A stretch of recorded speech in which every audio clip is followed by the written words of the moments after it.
Live broadcast of Naruto begins with a movie The Death of Naruto. This video is purely for entertainment and does not infringe on copyrights or laws.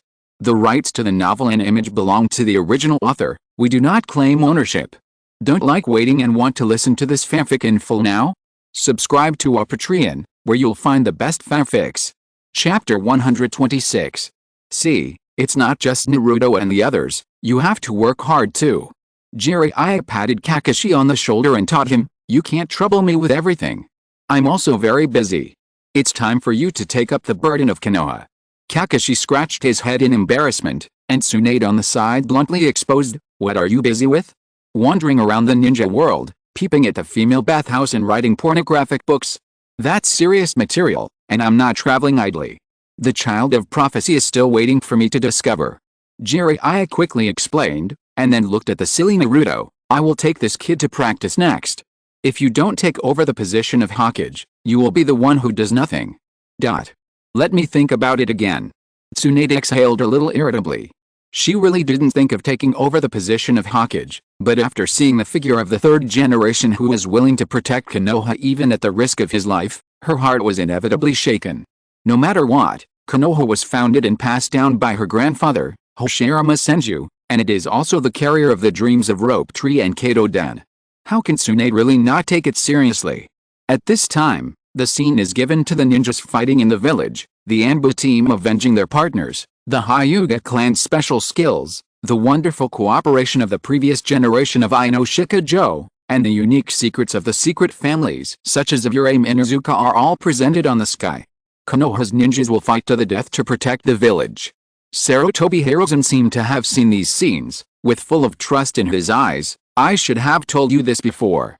Ninjas will only show their true power when protecting their loved ones. Look, all the ninjas of Konoha have come out." Huh?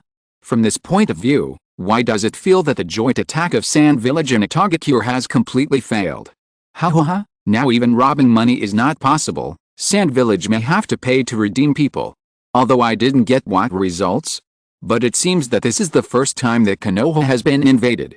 You know, during the Third World War, the 4 major ninja villages took turns to attack Konoha but failed. Now Tsunagakure has created a new history. Rosa frowned and looked at the sky curtain. Because he didn't expect to destroy Konoha from the beginning, he planned to draw 1/5 of the combat power to launch an attack, and this included him. But until now, his figure has not appeared in the picture that appeared on the sky curtain. Orochimaru pretending to be him was not on the original plan, which made it difficult for Rosa not to think that there was something wrong with the plan. Could it be that Orochimaru has done something wrong? After all, this guy and I have different goals. However, Orochimaru no longer wants to listen to his preaching, and Sarutobi Hiruzen also thinks that he has reached his limit. Forget it. I will give you, a person who is addicted to ninjutsu, some appropriate punishment. I will take away all the ninjutsu you have mastered. After speaking, without waiting for Orochimaru to react, Sarutobi Hiruzen squeezed out the last bit of his strength to pull the souls of Orochimaru's hands out of his body, and then controlled the Grim Reaper behind him to cut the souls directly and seal them. Can it be sealed like this? So the soul can be divided at will? I thought the soul was very fragile and would die if it was seriously injured. There should be a difference in severity, just like the body. If you chop at the neck and separate the head from the body, the soul should be dead. You can't use ninjutsu, or Orochimaru must be going crazy. Watching his hands gradually turn gray and lose strength, Orochimaru hung his hands and hysterically cursed Sarutobi Hiruzen, but the third generation couldn't hear what he was saying clearly at this time. The dying Sarutobi Hiruzen slowly closed his eyes, mumbling the last words to Orochimaru. "Orochimaru, you are really stupid. It's a pity that I can't die with you. My disciple, one day, we will meet again in that world. As long as there are leaves flying, fire will burn. The shadow of the fire will illuminate the village, and let new branches and leaves sprout. The end of a shadow. It's over. It's a good ending for a ninja. Woo woo woo, Sandaime-sama. I always feel that the third Hokage still has some feelings for Orochimaru. Do you still recognize him as your disciple, Sandaime Hokage? Humph. Even if you die, you still want to cause me trouble." Orochimaru snorted lightly, and the purpose of attacking Konoha on the sky curtain was completed. The price paid was a bit high, but it was worth it to see the third generation abandon that fussy character. Naruto rubbed his eyes to stop the tears from flowing. For him who regarded the Hokage as his goal, perhaps it was not until this time that he understood the responsibilities of that position. Yoshi. Now hurry back to the village to deliver the task, and then start training.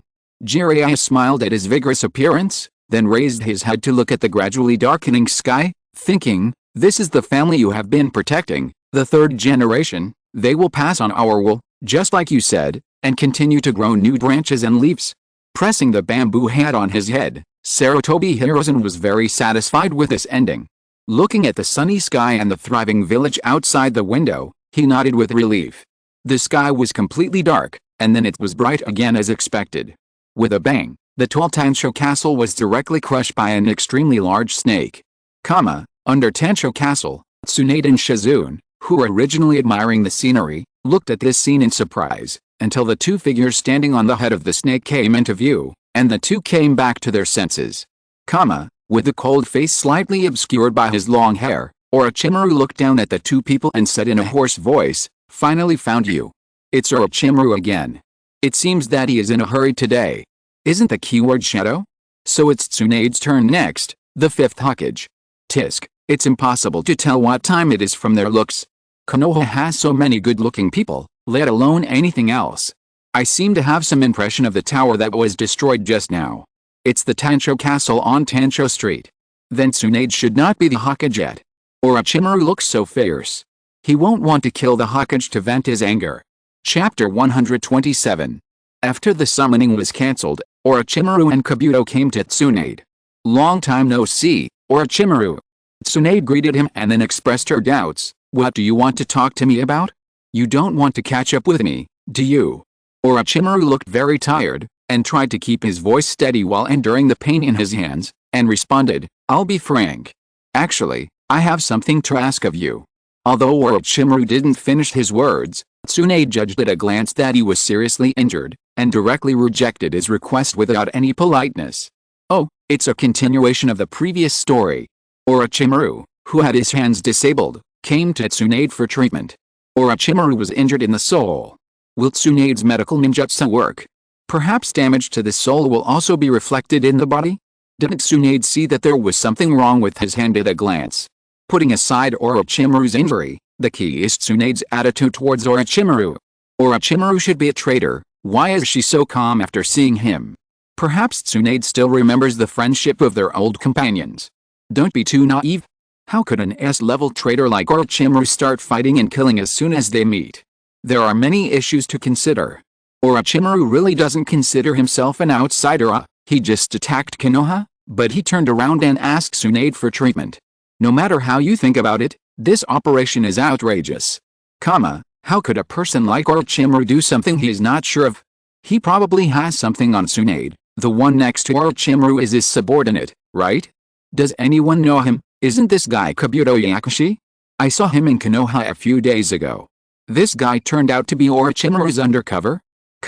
Orochimaru's plan and undercover were exposed, but he retained his ninjutsu, which is not a loss. Since Orochimaru appeared on the sky, Kabuto, who was still a ninja in Konoha, had a bad premonition.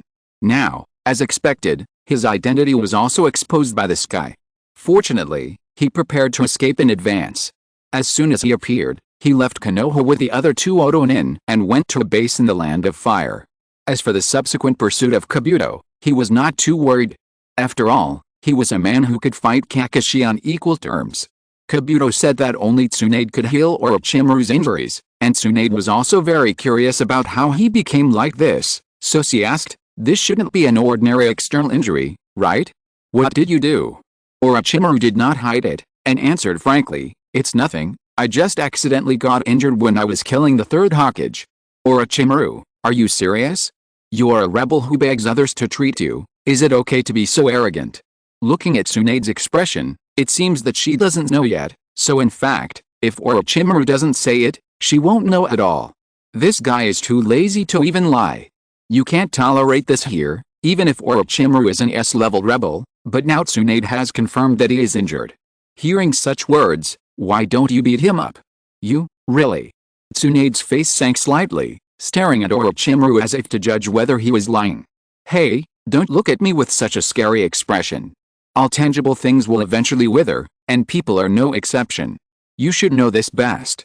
Orochimaru grinned and said with a malicious smile, after all, the two people you love the most were killed by you. Kill the two people you love the most? This thought went around in his mind, and Kabuto immediately analyzed what Orochimaru was planning. I see, his idea is really cruel, and Orochimaru continued to say words to provoke Tsunade. Hey, that kind of death is really miserable. No. Orochimaru, are you really here to seek treatment from Tsunade? Aren't you afraid that she will punch you when she is treating you if you say such things? This guy called Kabuto knows Orochimaru very well. He obviously understood his plan without even talking to him. I want to see what conditions Orochimaru can propose so that he will not be beaten to death by Tsunade on the spot. Am I the only one who is curious about the two people Tsunade loves the most? Parents or something? Tsunade looked at the sky with a gloomy face. It's okay if she didn't know before, but combined with the previous story, she probably knew what conditions Orochimaru wanted to use to get her treatment. Orochimaru, you wait and see. I will definitely make you pay the next time we meet. The silence on the side can't be heard. She suddenly rolled up her sleeves and shot 5 poisonous needles at Orochimaru, but Kabuto was ready from the beginning and easily blocked her attack. Shizune wanted to continue, but was stopped by Tsunade. Hey, Orochimaru, you haven't changed at all. You should know my personality very well. Don't joke with me. Tsunade responded with a smile, and then punched the wall behind her. In the background of flying rocks, Tsunade looked at Orochimaru with murderous intent and shouted, "Be careful, I will kill you, bastard." So strong. And so scary. Kabuto looked at the damage caused by Tsunade with cold sweat on his face. This person is definitely single. Definitely single. Ha ha ha ha. I'm dying of laughter. Luckily you didn't say it, or you'd be smashed to death by Tsunade. Tsunade doesn't really care about this. After all, Naruto always calls her grandma, and he doesn't do anything. Don't bring people like Naruto into this discussion. How can you call such a beautiful face grandma? I have a question. Do they have to pay for disrupting the announcement like this? Ha ha ha. Suddenly there's such a realistic problem. This I can answer that it is highly unlikely that Orochimaru will be able to claim compensation for the Tansho castle that was destroyed, because no one has the courage to ask him for money.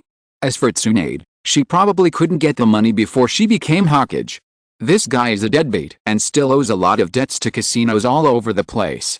But after she becomes Hokage, she can go to Konoha to claim compensation. Really? Then I'll go to Konoha right now. I have another commission to ask Tsunade to collect debts, but I can't find that guy. You dare to take this kind of task? That guy's deadbeat is tied to the nickname of Big Fat Sheep. Chapter 128. Tsunade's anger was extinguished instantly after seeing these comments. She suddenly remembered that if she became Hokage, the debts she owed would come to her door immediately. I suddenly remembered that I still have some things to do, so I won't go back with you. Shizune, let's go. After saying these words very quickly, Tsunade turned around and wanted to leave in the opposite direction, but Jiraiya quickly pressed her shoulders, put on a speechless expression and looked at her and said, "How much debt do you owe? You are so scared. Stop talking. You, a guy who peeks and writes pornographic books all day, have no right to say anything about me. I said I didn't want to be a Hokage. Anyway, as long as they are not found, those debts will not exist. There is no problem at all," Tsunade said to Jiraiya excitedly, and even began to be unreasonable. "They say I'm doing it in a serious way. And unlike you, I always pay when I go to entertainment venues. I'm very popular." Naruto looked at the two Sannin who were exposing each other's secrets with disdain, and couldn't help but said to Kakashi beside him, "Teacher Kakashi, are these two guys really called Sannin together with that Orochimaru? Are they really the disciples of the third generation grandfather? Is it really okay for Konoha to let such people be Hokage?" Listening to Naruto's 3 consecutive questions, Kakashi scratched his head awkwardly and could only smile foolishly to pass it over. Kabuto carefully calmed Tsunade and proposed a deal to her, but he was already impatient and counted down to 5, and was about to take action. At this time, Orochimaru suddenly said, "The forbidden technique I developed can bring your beloved brother and man back to life." Hearing this, Tsunade, who was about to take action, stopped instantly. Looking at her shocked expression, Orochimaru asked calmly, "Since we are still standing here, does it mean that you have agreed?" Looking at Tsunade, who was obviously a little shaken, Orochimaru continued to persuade, "Don't you want to see them, Tsunade? Tsunade's brother and boyfriend? Who are they? Does anyone know them? There is no information about this. Let's not talk about her boyfriend, but her brother is from the Senju clan, so there is no information that he died at a very young age. It's a war, no matter who sacrifices, it's normal. The resurrection that Orochimaru mentioned, it can't be the impure world reincarnation. It's probably, this guy is really wicked, the transaction conditions he gave are flawed. It was Orochimaru who was asking for help, but now he has the upper hand, really. Grandma Tsunade, you won't really help that Orochimaru with treatment, right? That guy is a big bad guy. Naruto frowned and looked at Tsunade with some suspicion and asked. Grandma, although she knew that this would happen sooner or later, Tsunade was still a little speechless after hearing this name. She responded unhappily, don't expect others to help you solve everything. Think about it yourself. Sakura on the side also looked at Naruto, who hadn't figured it out, speechlessly. It's already known that Tsunade-sama has become the 5th Hokage, but you still can't figure out how this will develop. Tsunade recalled the figures of Kato-dan and Naoki, and then asked meaningfully, if your hand is cured, what do you want to do? Orochimaru was very sure of the conditions he proposed, so he answered quite frankly, I hate lies, so I'll tell you the truth. I want to get what I want, and by the way, completely destroy Konoha? Orochimaru, do you remember what you said to the 3rd Hokage before? Is this guy angry and wants to smash the windmill directly? It's understandable, after all, the ninjutsu that is regarded as a treasure almost crippled, it's normal to have some changes in his mind. But to be honest, although Orochimaru is very strong, he is not that powerful enough to really destroy Konoha. Apart from anything else, Jiraiya, who is also one of the 3 ninjas, is not dead. If Konoha is really in trouble, he will definitely go back. The 2 people Tsunade recalled are her brother and the man. I don't know the younger one, but the adult man seems familiar. This guy is Kato-dan, who has mastered some kind of soul secret technique that can kill people invisibly. He was very famous during the war. Kabuto said that he could wait a week before replying to them. At this time, Shizu noticed that Tsunade was a little dazed, so she tried her best to dissuade her and proposed to join forces to take down Orochimaru while his injury was still not healed. However, Orochimaru had already expected at this point. He bit his finger gently, letting blood drip down his fingertips. Tsunade, who was originally so imposing, actually showed a look of fear and shrinking after seeing this scene, and her body trembled uncontrollably. Huh? What's wrong with Tsunade? She is afraid of blood, hemophobia. What a joke, a famous medical expert in the ninja world is afraid of blood. Maybe it's the sequelae of the war. Many people who survived that period have this symptom. Perhaps because of the sky curtain. Tsunade felt a little depressed when she looked at Orochimaru bleeding and threatening her on the sky curtain. She exhaled helplessly, now I have to go back. Tsunade knew that she could no longer continue to walk in the ninja world before overcoming her hemophobia, lest someone take advantage of this weakness to harm her. So, as long as you lay down your blood in front of Tsunade, I, a Chunin, can also defeat her, huh? You can try. I wonder if Tsunade with her eyes closed can beat you into meat pie. I am indeed very weak, but I also understand Tsunade, including her weaknesses. Orochimaru said with a faint smile, you are still afraid of blood? Tsunade closed her eyes and didn't listen to what Orochimaru said at all. Orochimaru didn't care. Anyway, he had conveyed his request, so he called Kabuto to leave. Before leaving, he said to Tsunade meaningfully, Tsunade, I look forward to your reply. Shizune didn't stop her, and could only look at Tsunade trembling with a necklace in front of her chest. I suddenly feel that a Chunin has a chance to defeat Tsunade. She is completely immobile. It is even more severe than being restrained. I still find it absurd that a medical ninja is afraid of blood. What on earth has she experienced to become like this? Orochimaru has Tsunade under his control. No wonder she is so arrogant. If you're listening to this novel on a channel other than Fanfic World, it means they downloaded and uploaded it without effort. We cordially invite you to visit our channel, Mundo Fanfic Novelis. There you'll find the original version of this story and you can explore many other novels of various genres. We're waiting for you to immerse yourself in a world of incredible novels. Chapter 129. As night falls, Tsunade is already drunk in a pub in Tencho Street. At this time, the door curtain of the pub is lifted, and Jiraiya walks in with Naruto. At first glance, they see Tsunade and Shizune sitting in the booth against the wall. Both parties are surprised, and only Naruto is a little stunned, because Tsunade's appearance is different from what he imagined. That sister is Tsunade? Exclamation mark. Naruto stared at Tsunade's chest with empty eyes for a while, and a tangled expression appeared on his face. Is she really 50 years old? This is a fraud. Huh, Naruto, what a good complaint. This is a blatant fraud. That's right, a 50-year-old woman. Why are you pretending to be young? Don't you dare tell me how you stay young. I'm so envious. I don't even ask to stay young in my 50. I'd rather have a few fewer wrinkles on my face. Such a big age? Won't it affect your movements? I'm also very curious. How? I'm embarrassed to expose you. Looking at Jiraiya and Naruto, who were looking at her chest, Tsunade clenched her fists and made a slight sound, which scared the two of them and made them straighten their heads and dared not to continue. Naruto is quite realistic. He calls her sister when he sees that she is pretty, and calls her grandmother when he knows her age. Naruto is very serious about some things. The four of them gathered at a table. Tsunade watched them eat and drank while casually saying, "What kind of day is today? I keep running into acquaintances." Jiraiya had already investigated the collapsed Tancho Castle, so he knew exactly who the acquaintances Tsunade was talking about. He didn't beat around the bush and asked directly, "Is it Orochimaru? What happened?" Shizune seemed to be tempted, but Tsunade glared at her fiercely and brushed off the topic lightly. "Nothing, just a face-to-face meeting." I can't believe that Tsunade, the most legitimate Konoha ninja, would hesitate on such a thing. Sometimes it's hard to understand how a person exists in another person's heart. In that case, I wouldn't be surprised if Tsunade agreed to Orochimaru's deal. The key to the problem is that Orochimaru's resurrection is a lie. I really admire him for this. He obviously didn't have any bargaining chips to trade with Tsunade, but he relied on bluffing and half-true and half-false information to achieve this situation. By the way, since Naruto has appeared in this story, he won't still play a leading role in the end. That's not the case. Naruto at this time is still far behind the three ninjas. Don't forget that the key word is shadow. Tsunade asked Jiraiya about his purpose, and he made his purpose clear without any politeness, to let Tsunade return to the village to succeed the position of the fifth Hokage. Naruto, who was eating, choked. Then Jiraiya and Tsunade's conversation about Orochimaru killing the third Hokage made him unable to help but question. So Jiraiya explained to Naruto the meaning of the three ninjas, and then stopped his nonsense and waited for Tsunade's answer.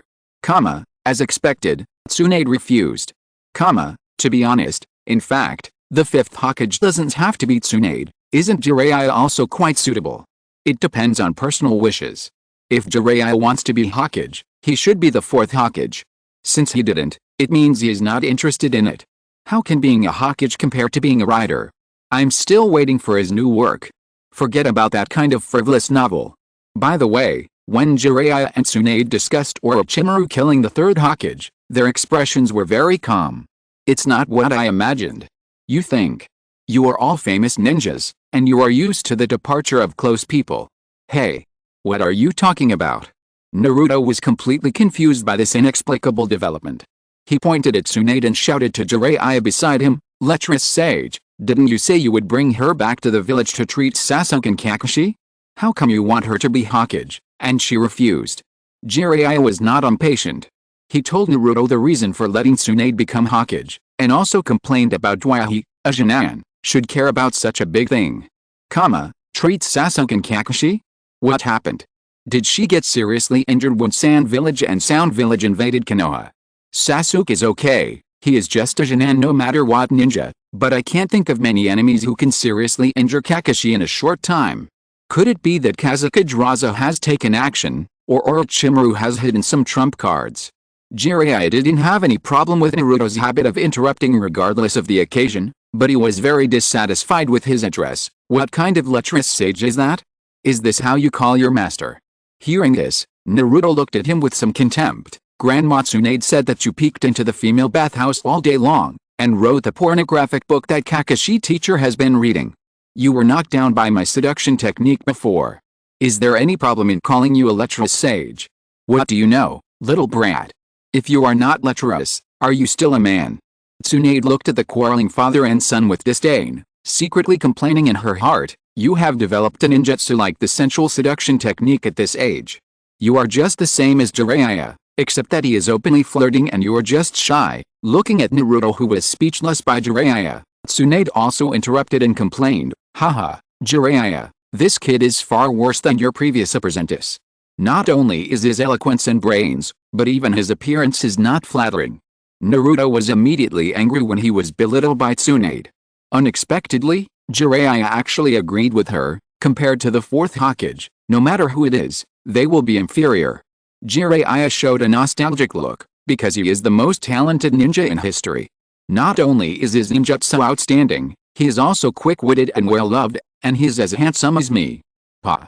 Jiraiya, this old scoundrel is so shameless that he actually said that he is as handsome as the fourth Hokage. Is the fourth Hokage handsome?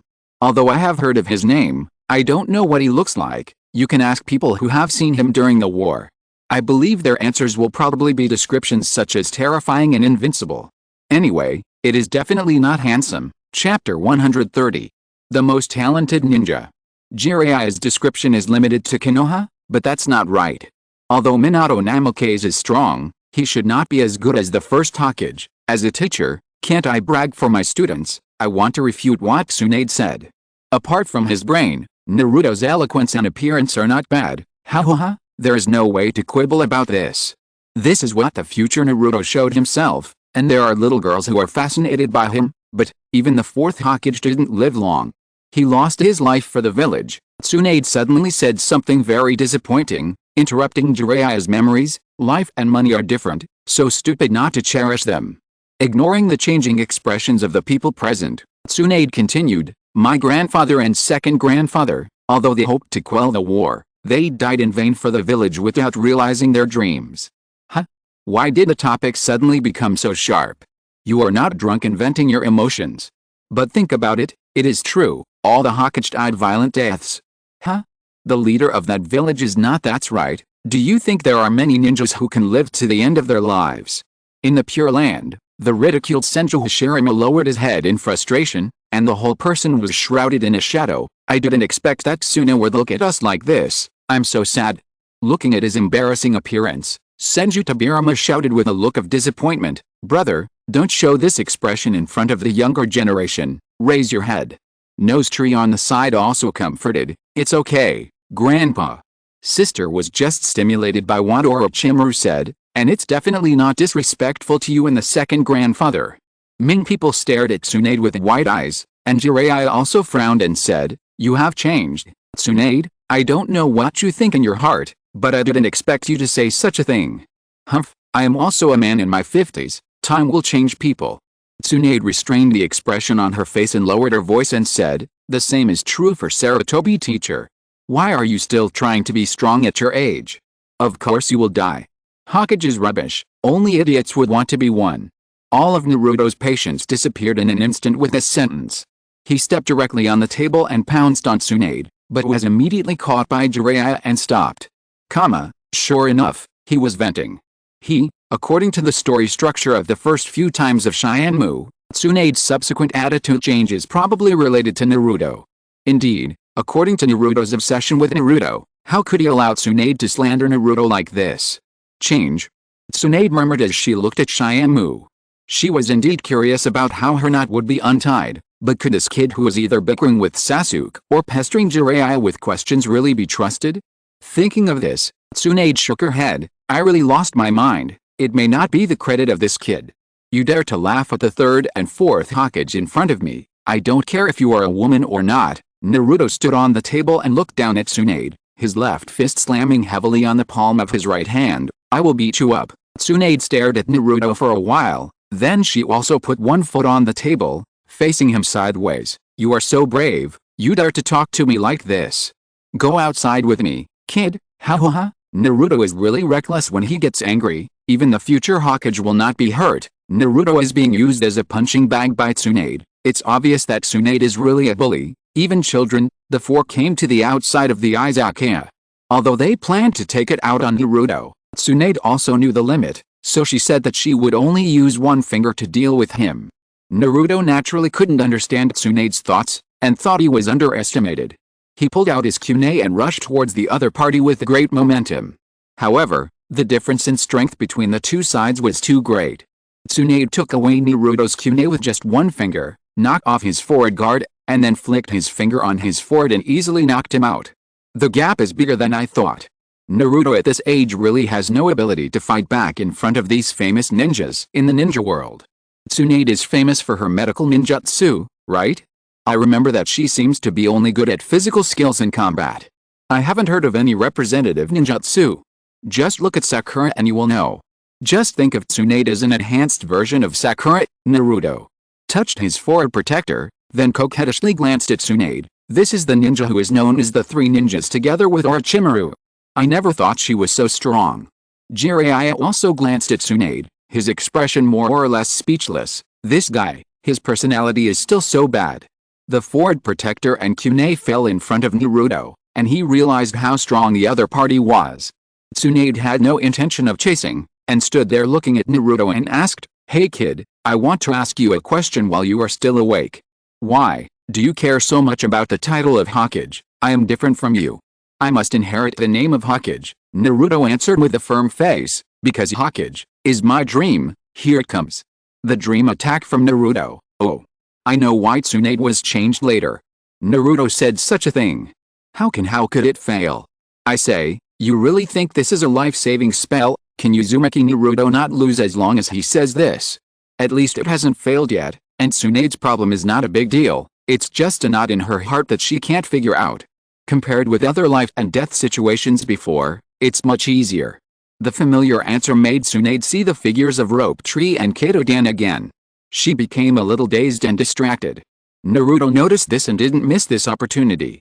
He reluctantly performed his unfinished Rasengan and rushed towards Tsunade with his hands raised. Although she was careless and Naruto approached her, Tsunade still calmly raised a finger and heavily pointed at the ground under her feet.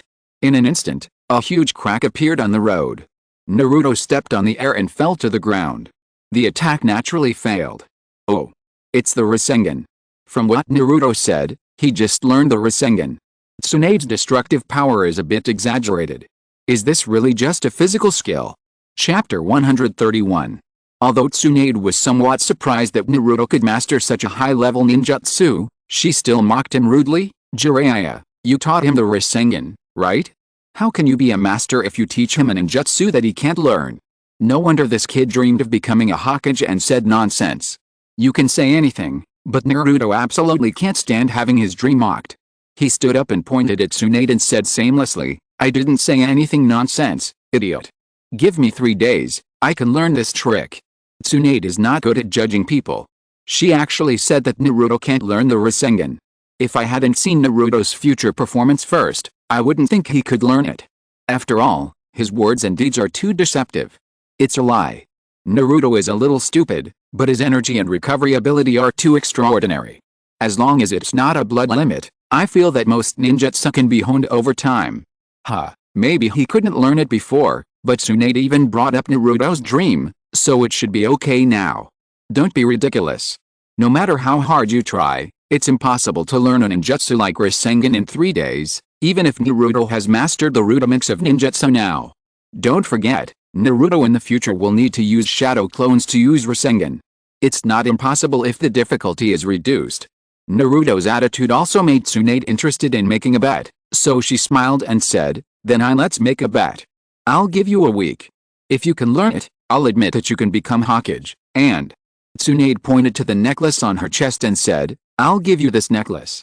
Naruto, who didn't know the value of the stone, showed a disgusted expression and was about to object, but Jiraiya on the side suddenly explained, "Don't say that, Naruto.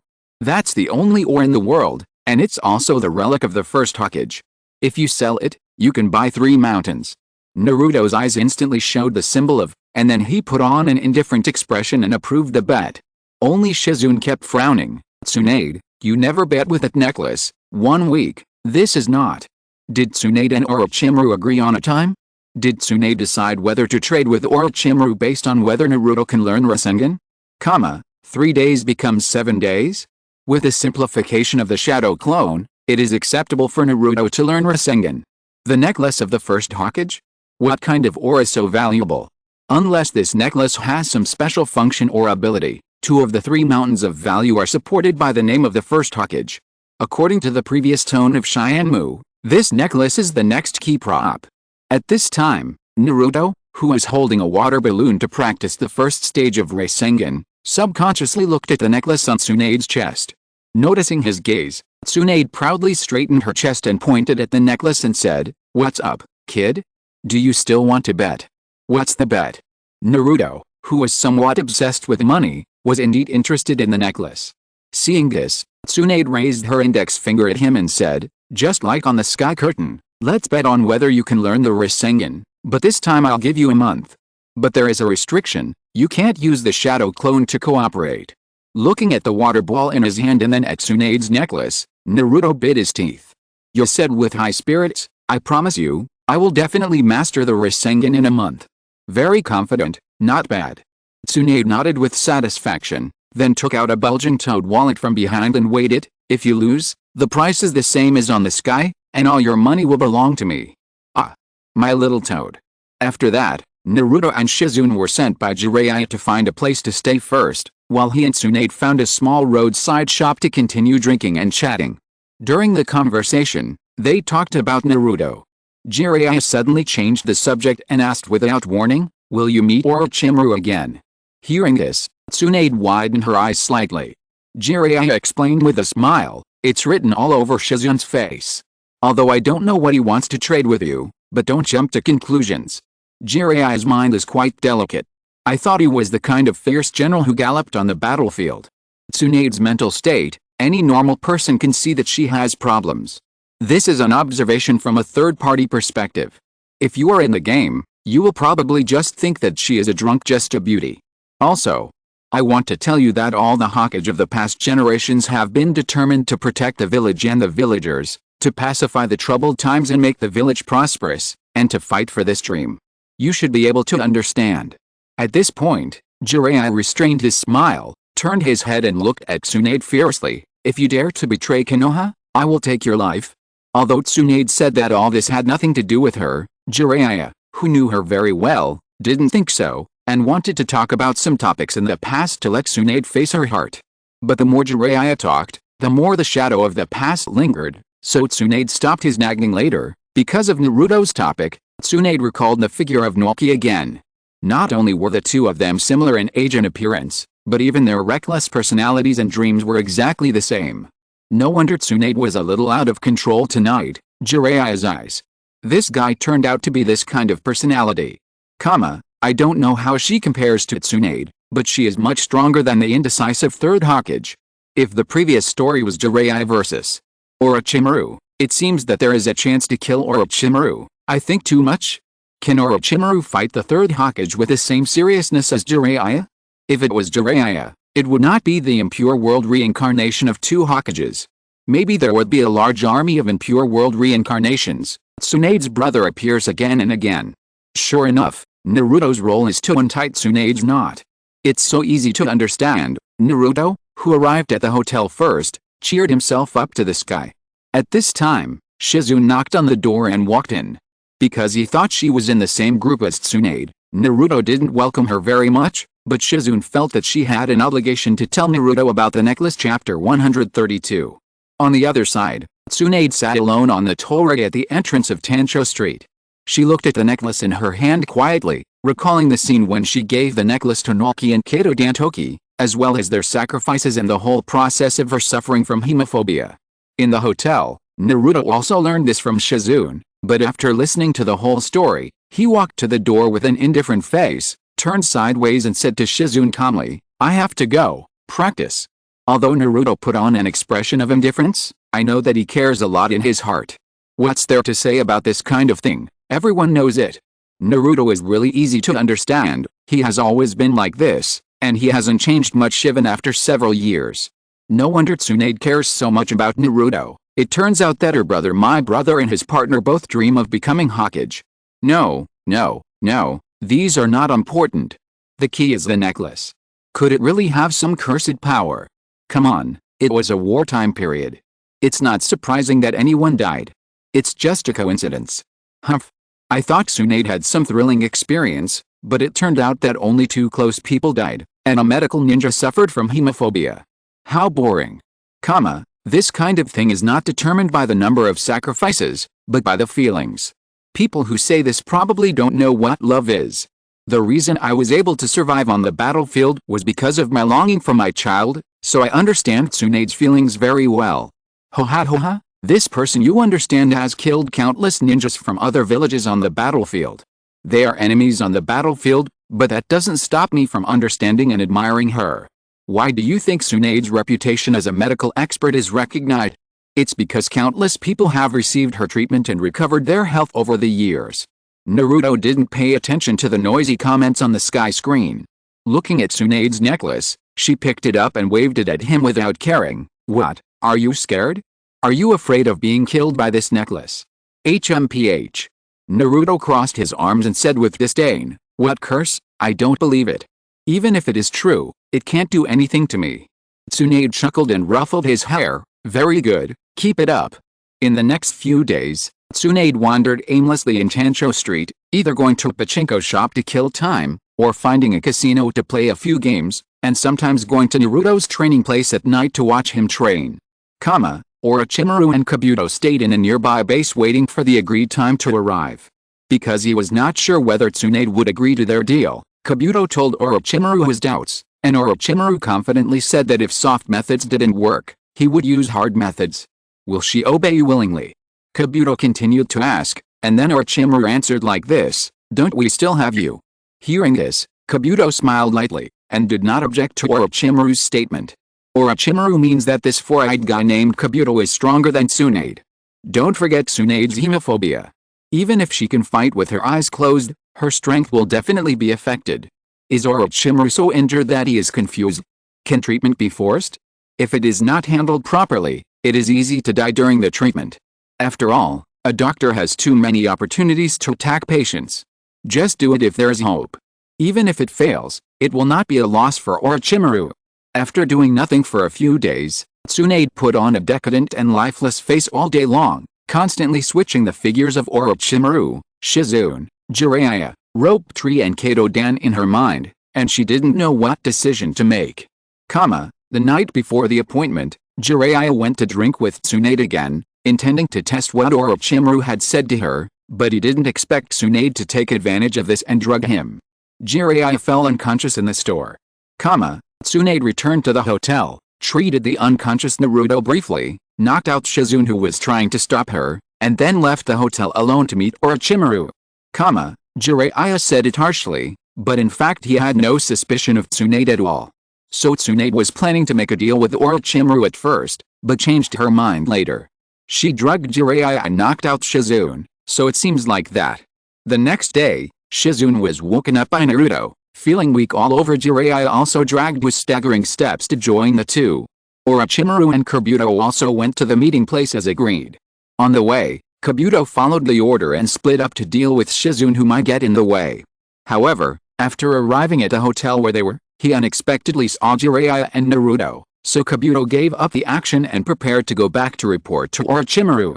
After learning about Tsunade's whereabouts from Shizune, Jiraiya, although in poor condition, had to bite the bullet and set off with Naruto and Shizune to the meeting place of Tsunade and Orochimaru. As for what to do next, they could only act according to circumstances. Jiraiya looks so weak, what can he do even if he goes there? Deliver food to Orochimaru. I suddenly realized that none of the three ninjas can show their strength now. The strongest ones on the scene are actually Kabuto and Shizune. Naruto can still fight for it if he tries a little harder. Kabuto is the same. If he is not so cautious, he might be able to directly eliminate Jiraiya and the other three. It's hard to say. Kabuto's specific strength is unknown, but Shizune's strength is not weak either. Jiraiya can't judge his recovery speed. There is also Naruto, the biggest variable. On the other side, Orochimaru and Tsunade met again at the place where they met 7 days ago. As soon as they met, Orochimaru couldn't wait to ask, "What is your answer?" Tsunade turned her back to him and replied in a flat tone, "I will heal your hand, but you are not allowed to touch the village." Orochimaru was not surprised by this development. He smiled with narrowed eyes and agreed to her conditions. Did Tsunade give up on resurrecting those two people and change the condition to asking Orochimaru not to attack Konoha? It doesn't feel right. If Tsunade gave up on resurrecting those two people, wouldn't it be better to attack and kill Orochimaru directly? It's totally unnecessary to help him heal in exchange for his promise not to attack Konoha. It should be Tsunade who added a condition, But judging by Orochimaru's attitude, it seems that he was just perfunctory. Chapter 133. Tsunade walked in front of Orochimaru, stretched out her hands and condensed a ball of chakra, as if she was going to start treatment. Suddenly, a kunai fell from the sky and interrupted the two people's actions. Tsunade looked at Kabuto, who appeared on the wall with some surprise, while Orochimaru kept looking straight ahead until Kabuto came behind him instantly and said, "Why do you want to do this? Choose to betray at this time." Tsunade. Orochimaru widened his eyes and said in disbelief, "Why would you give me such an answer, Tsunade? You actually want to kill me?" Kabuto's position, I thought Orochimaru was talking about him just now. Orochimaru actually finds it unbelievable? Why, Tsunade must treat you. Because he knows how important the two people Tsunade wants to revive are to her, so he didn't think she would refuse. Did Orochimaru's brain also break down after he was injured? Since Tsunade has decided not to cooperate, what's wrong with wanting to kill him? After all, Tsunade is also a ninja of Konoha. I have a question. Since you are not going to cooperate with Orochimaru, why did you drug Jiraiya and knock out Shizune? The key is to see when Tsunade gives up the idea of dealing with Orochimaru. If it is before the meeting, it means that she wants to deal with Orochimaru alone. If she gave up after the meeting, it means that she didn't want them to mess up the situation. Tsunade did not respond. The hostility on her face was no longer concealed. Orochimaru first praised Dao for a few words, then looked at Tsunade with regret and said, "Tsunade, I really want to revive those two people, and I promised you that I would not move the village." Hearing this, Tsunade's frown loosened, and she said with a sad face, "Orochimaru, do you think I can't tell that you are lying? I know it's a lie, but I still. Even if it's only once, I want to see them again. Even if it's only once, I want to hug them again. Even if it's only once, I want to see their smiling faces again." By the way, Orochimaru didn't even notice Tsunade's murderous intention. If it weren't for Kabuto's reminder, he might have suffered a great loss. You thought you had a sure win, and you were eager to recover your hands, so you let your guard down a bit. Hello, Tsunade. Like he knew that Orochimaru had bad intentions from the beginning. With Orochimaru's face, do you think he can do anything good? You've been struggling for so long even though you knew it was fake. Tsunade, you are a Sannin, not as good as the Chunin in our village. Who can explain matters of the heart? Looking at Tsunade's expressionless face, Jiraiya patted her shoulder and was about to say a few words of comfort, but Tsunade immediately shook her head and said, "I'm fine." Kakashi, Naruto and Sasuke all shut up and said nothing, while Sakura looked at the sky with tears in her eyes, thinking that Lady Tsunade was too strong, and completely forgot that she was an unreliable gambling girl just 10 minutes ago.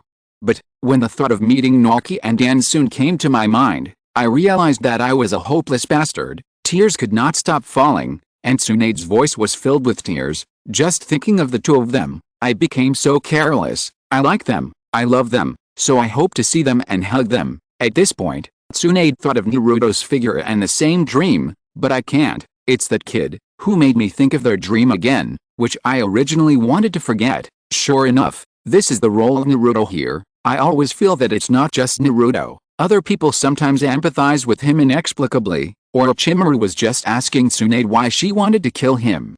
He has such deep feelings for her. How can you, who is planning to play with the dead, not kill him? In the Pure Land, Kato-dan and Naruto looked at Tsunade's passionate confession on the sky curtain, feeling moved and filled with sadness. Because of their death, Tsunade suffered for decades. If Naruto hadn't come along, she wouldn't know when this knot would be untied. I've always wanted to help them realize the dream they risked their lives to realize. Tsunade raised her head, looked at Orochimaru with tears in her eyes and said, "You once said that everything tangible will eventually wither, but this yearning will never wither." However, there was no emotion in Orochimaru's eyes from beginning to end. He said coldly, "The negotiations failed. It seems that he can only use force against you." Does Orochimaru have no feelings since childhood? He was a former partner after all. He looked indifferent even though he was crying so hard. He even killed his teacher. What does a former partner mean to him? I'm curious about how Orochimaru will use force. Tsunade has made it clear that she wants to kill him. Even if she is really caught, she can't help Orochimaru with treatment. I wonder if it's okay to control him with illusion. That won't work. Using medical ninjutsu requires extremely precise chakra control, which can't be done when being controlled. Tsunade wiped away her tears, her eyes sharpened, she took a step forward, then raised her foot to the sky and chopped down heavily with a battle axe. Orochimaru and Kabuto dodged in time, and the ground hit by Tsunade and the walls on both sides instantly collapsed to form a huge pit. Seeing such a scene, Orochimaru was not afraid, but said with interest, "Come to think of it, we have never fought before." Indeed. Tsunade took off the green robe with a word bat written on it and rushed over, but Kabuto, who heard their conversation, said helplessly, "You dare to say that? The one who fought with her was me." "No way, they didn't fight before? At least they had sparred during the team formation. Sparring and fighting are different, the latter is risking your life." Ha ha ha, Kazuto's rant is great. "Orochimaru, why are you pretending to be so scared when you raise your hands? Isn't it because she's afraid of blood? If she just bleeds Tsunade, she won't be able to do it." Tsunade, too. She was fooled by Orochimaru last time, but she dared to come alone this time. Didn't she think that the enemy would use her hemophobia against her? Could it be that she's already recovered? Hemophobia seems to be a kind of mental illness. Tsunade said that before the battle. Could it be that her heart knot has been untied? Let's see how Orochimaru and the others deal with it. Chapter 134. Another punch knocked down the wall where Orochimaru and the other man were standing. Facing Tsunade's attack, the two had no intention of taking it. Kabuto calmly judged that he needed to find an open place to distance himself and delay the time for Jiraiya and the others to come to support him. The three of them chased after each other and came to a spacious flat area outside Tancho Street. Although Tsunade's fists were very powerful, she could not hit the other party. Instead, she herself became short of breath due to the intense exercise. Let them stay in Tancho Street for a while longer, the whole street will be demolished by Tsunade. Tsunade's attacks can only be avoided. Just like Orochimaru said, one punch will kill her. I always feel that Tsunade's skills are much worse than I thought. Not only the injured Orochimaru, but even that Kakashi Kabuto can't be hit. No matter how powerful the attack is, it will be useless if it can't hit the enemy. It should be because of the lack of actual combat for a long time, but this Kabuto's strength is also quite good. Physical skills are not my forte. Although Kabuto was also very tired, he felt that this was a good opportunity, so he took a soldier pill to restore his chakra, and then used the chakra scalpel to quickly approach Tsunade with Earth Escape and started a close combat. Knowing that Tsunade's attacks could not be blocked head-on, Kabuto dodged all of them with his agility, and even cut off Tsunade's chest muscles when she was not prepared, making it difficult for her to breathe. Tsunade covered her chest in pain, half knelt on the ground and gasped, looking up at Kabuto in front of her. "This guy is very unusual. His talent and effect in casting even surpassed me in my prime. Oh, this Kabuto Kakashi is also a medical ninja. Is this the medical ninja I understand? Why is he so strong?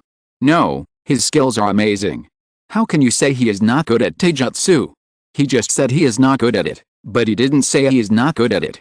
Maybe his strength in other aspects exceeds taijutsu. He is a medical ninja. Wait, what does Tsunade mean? This Kabuto Kakashi is better than her, that's what those descriptions mean. The description is the talent and effect of casting, which should mean that the same moves are stronger than hers. Although it is just a chakra scalpel move, but he can surpass Tsunade in the system of medical ninjutsu. This Kabuto Kakashi is more powerful than I thought. No, didn't you notice that Tsunade is at a disadvantage? Let's not talk about medical ninjutsu. This Kabuto Kakashi has suppressed Tsunade. He didn't take advantage of the weakness of blood fear at all.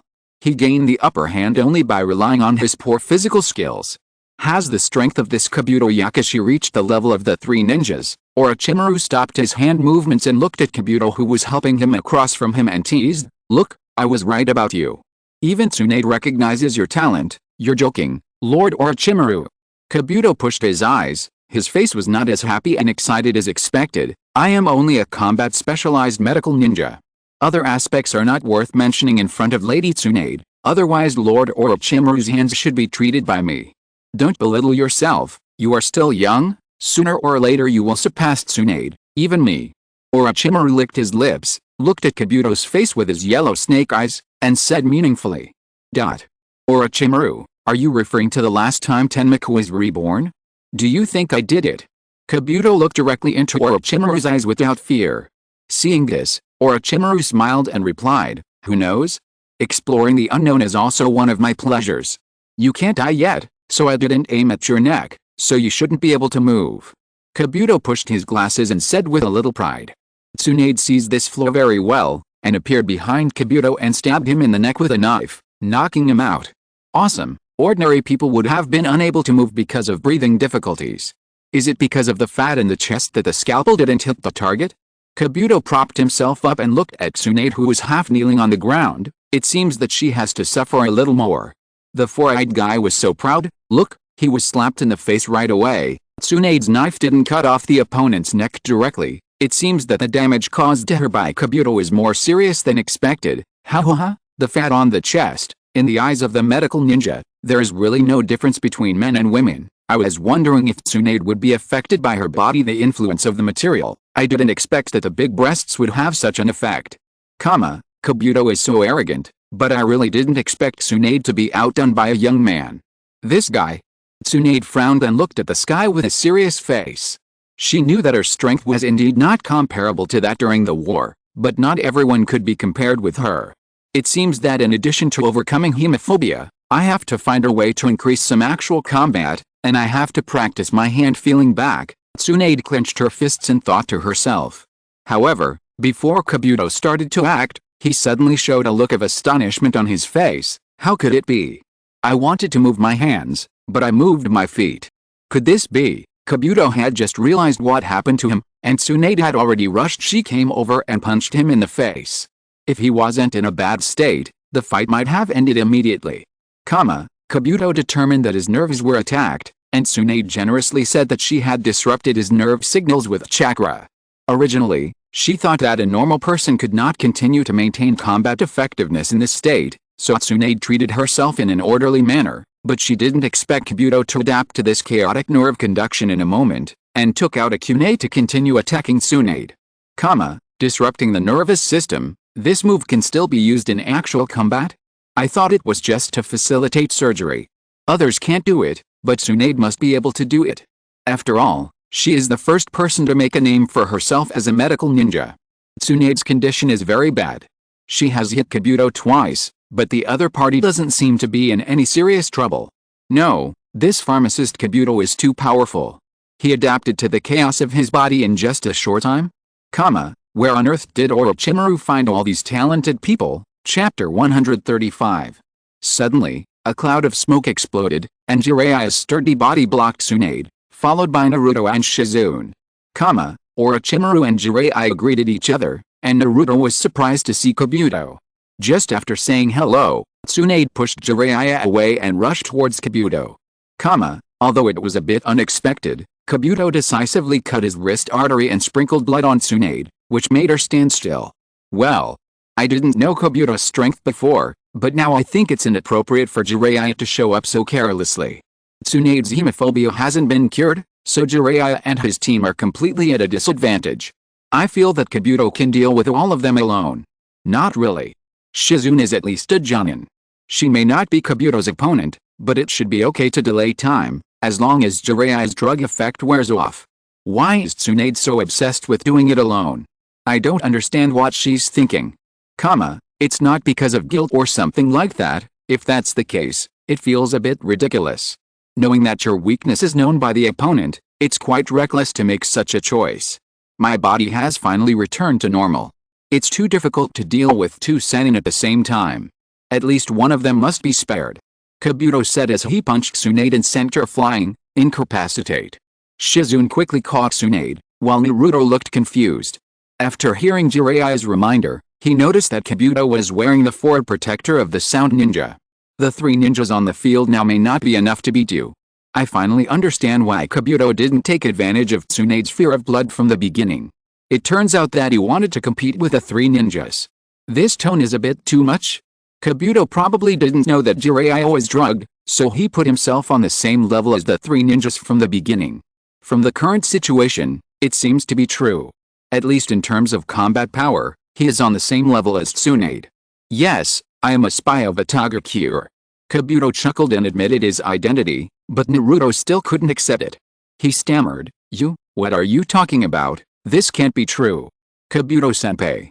Looking at Naruto's dull appearance, Kabuto calmly stated his evaluation of him. Naruto, I have collected your information, so I know very well that you are different from Sasuke. You do not have the talent to become a ninja.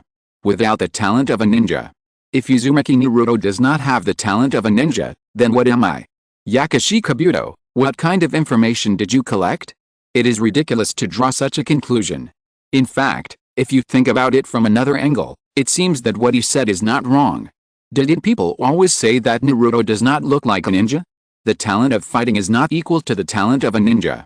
I can't hear any subtext in Kabuto's words. It should be the literal meaning. Anyway, it's right to look down on Naruto. Naruto slowly sank his face and glared at Kabuto, and greeted looking at him. Kabuto continued to mock him without hesitation. Don't be so fierce. A Kyuujin like you shouldn't be here. Although I am also interested in the monster in your body, the legendary Sannin is right in front of me now, and you are not worth mentioning at all.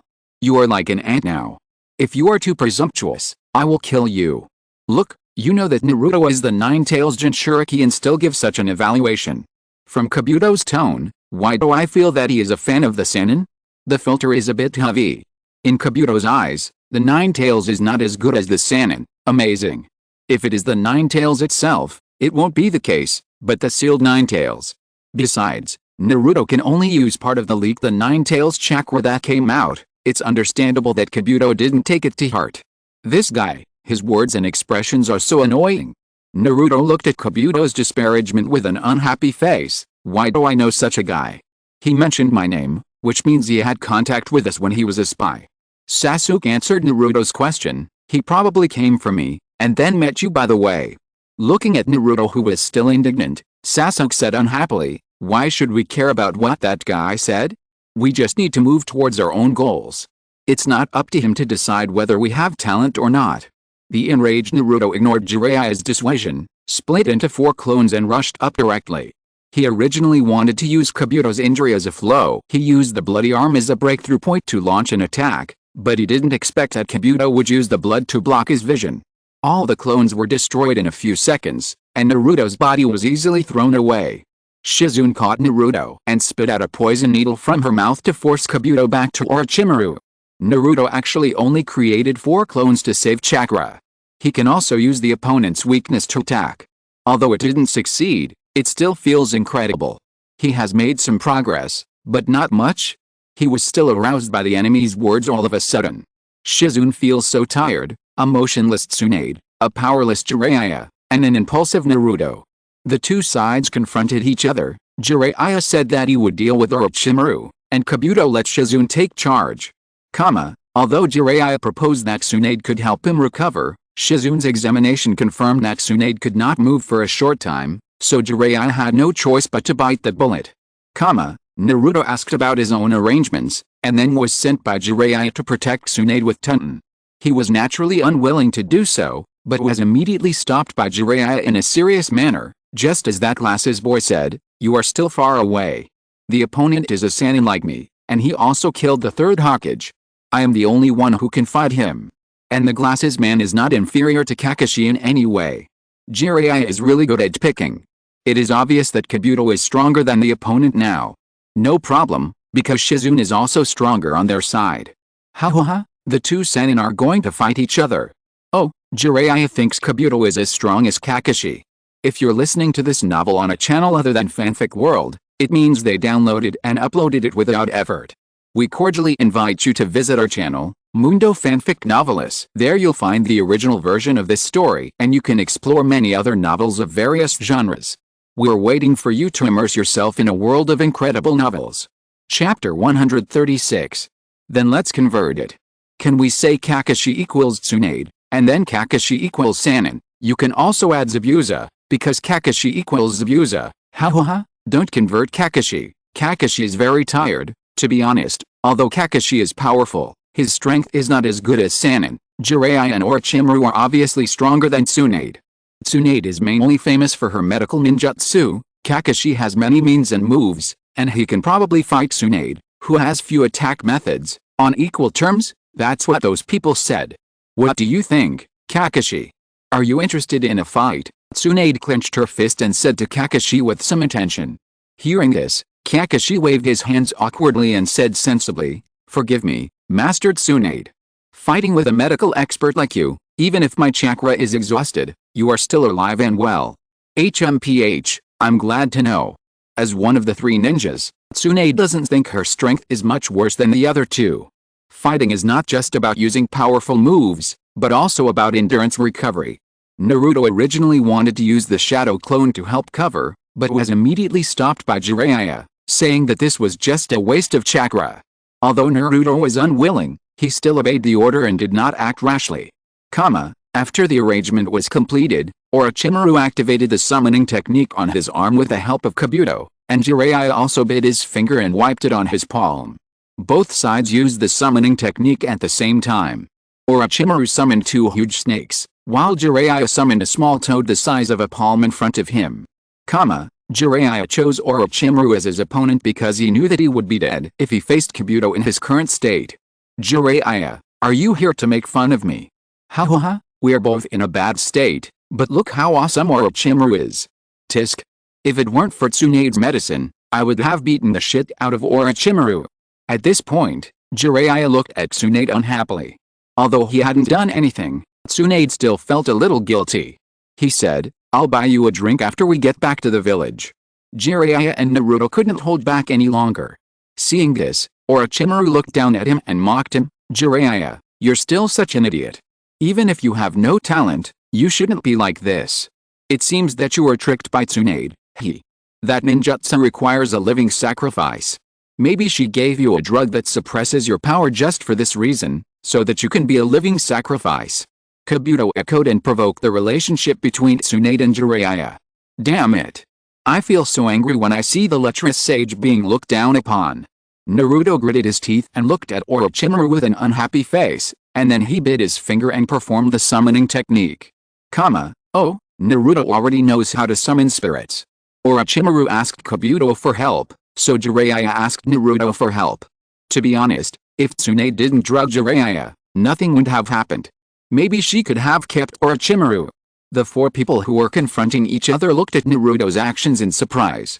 Orochimaru also recognized his identity. It's the nine-tailed brat from the Chunin exam. If he hadn't been concerned about Akatsuki, he should have been killed at that time.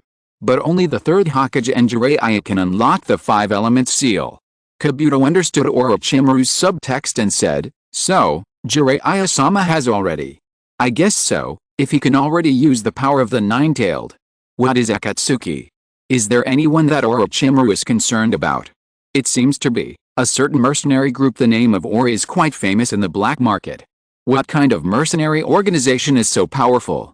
Orochimaru doesn't even take Konoha seriously, but he is worried about an organization in the black market. Because of Akatsuki, he let Naruto go? So what is the relationship between Naruto and this Akatsuki? Under the sky, Jiraiya's expression was a little serious. Tsunade looked at Naruto, who had a silly face and didn't know what happened, and then asked, Jiraiya, do you know this Akatsuki? Jiraiya nodded and answered in a low voice, I found this organization when I was tracking down Orochimaru. Although this organization has only 9 people, they are all S-level rebels, and... Speaking of this, Jiraiya glanced at Sasuke and said a name that shocked his heart. Uchiha Itachi is also in this organization.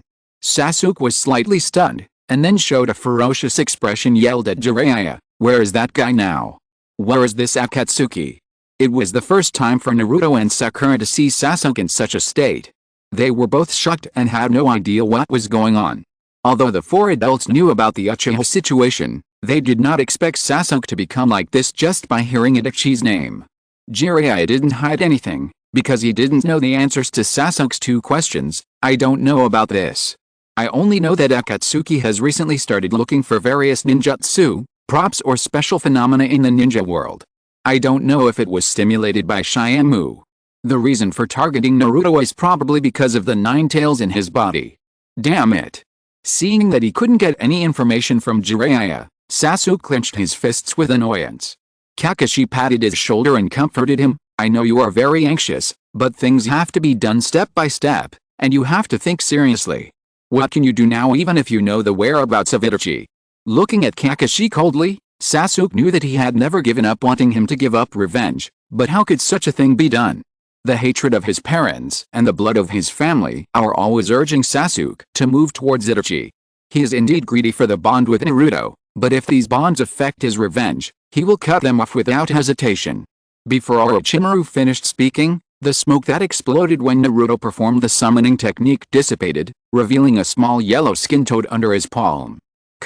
It seems that it won't work. Orochimaru's expression was a little stiff, and Kabuto chuckled twice and confirmed his opinion. Haha, he really doesn't have the talent to become a ninja. Jiraiya also looked at Naruto speechlessly, and the two summoned toads actually chatted. Should I say that he is worthy of being Jiraiya's disciple? The master and the apprentice are really the same. We can't expect Naruto to help for the time being. Orochimaru is speechless. Chapter 137. I'll deal with Jiraiya, and you can take care of the others. Orochimaru didn't intend to continue watching the other party show, and controlled a large snake to rush towards Jiraiya. What a pity, I can't fight against Jiraiya-sama, one of the three ninjas. Kabuto and another large snake also rushed towards Shizune, Naruto, and Tsunade, who couldn't move at the same time. The four-eyed guy Kabuto is very confident, but if he is so powerful, why should he obey Orochimaru? I dare to say that, anyway, Jiraiya can't show his strength. Orochimaru and Jiraiya are very smart.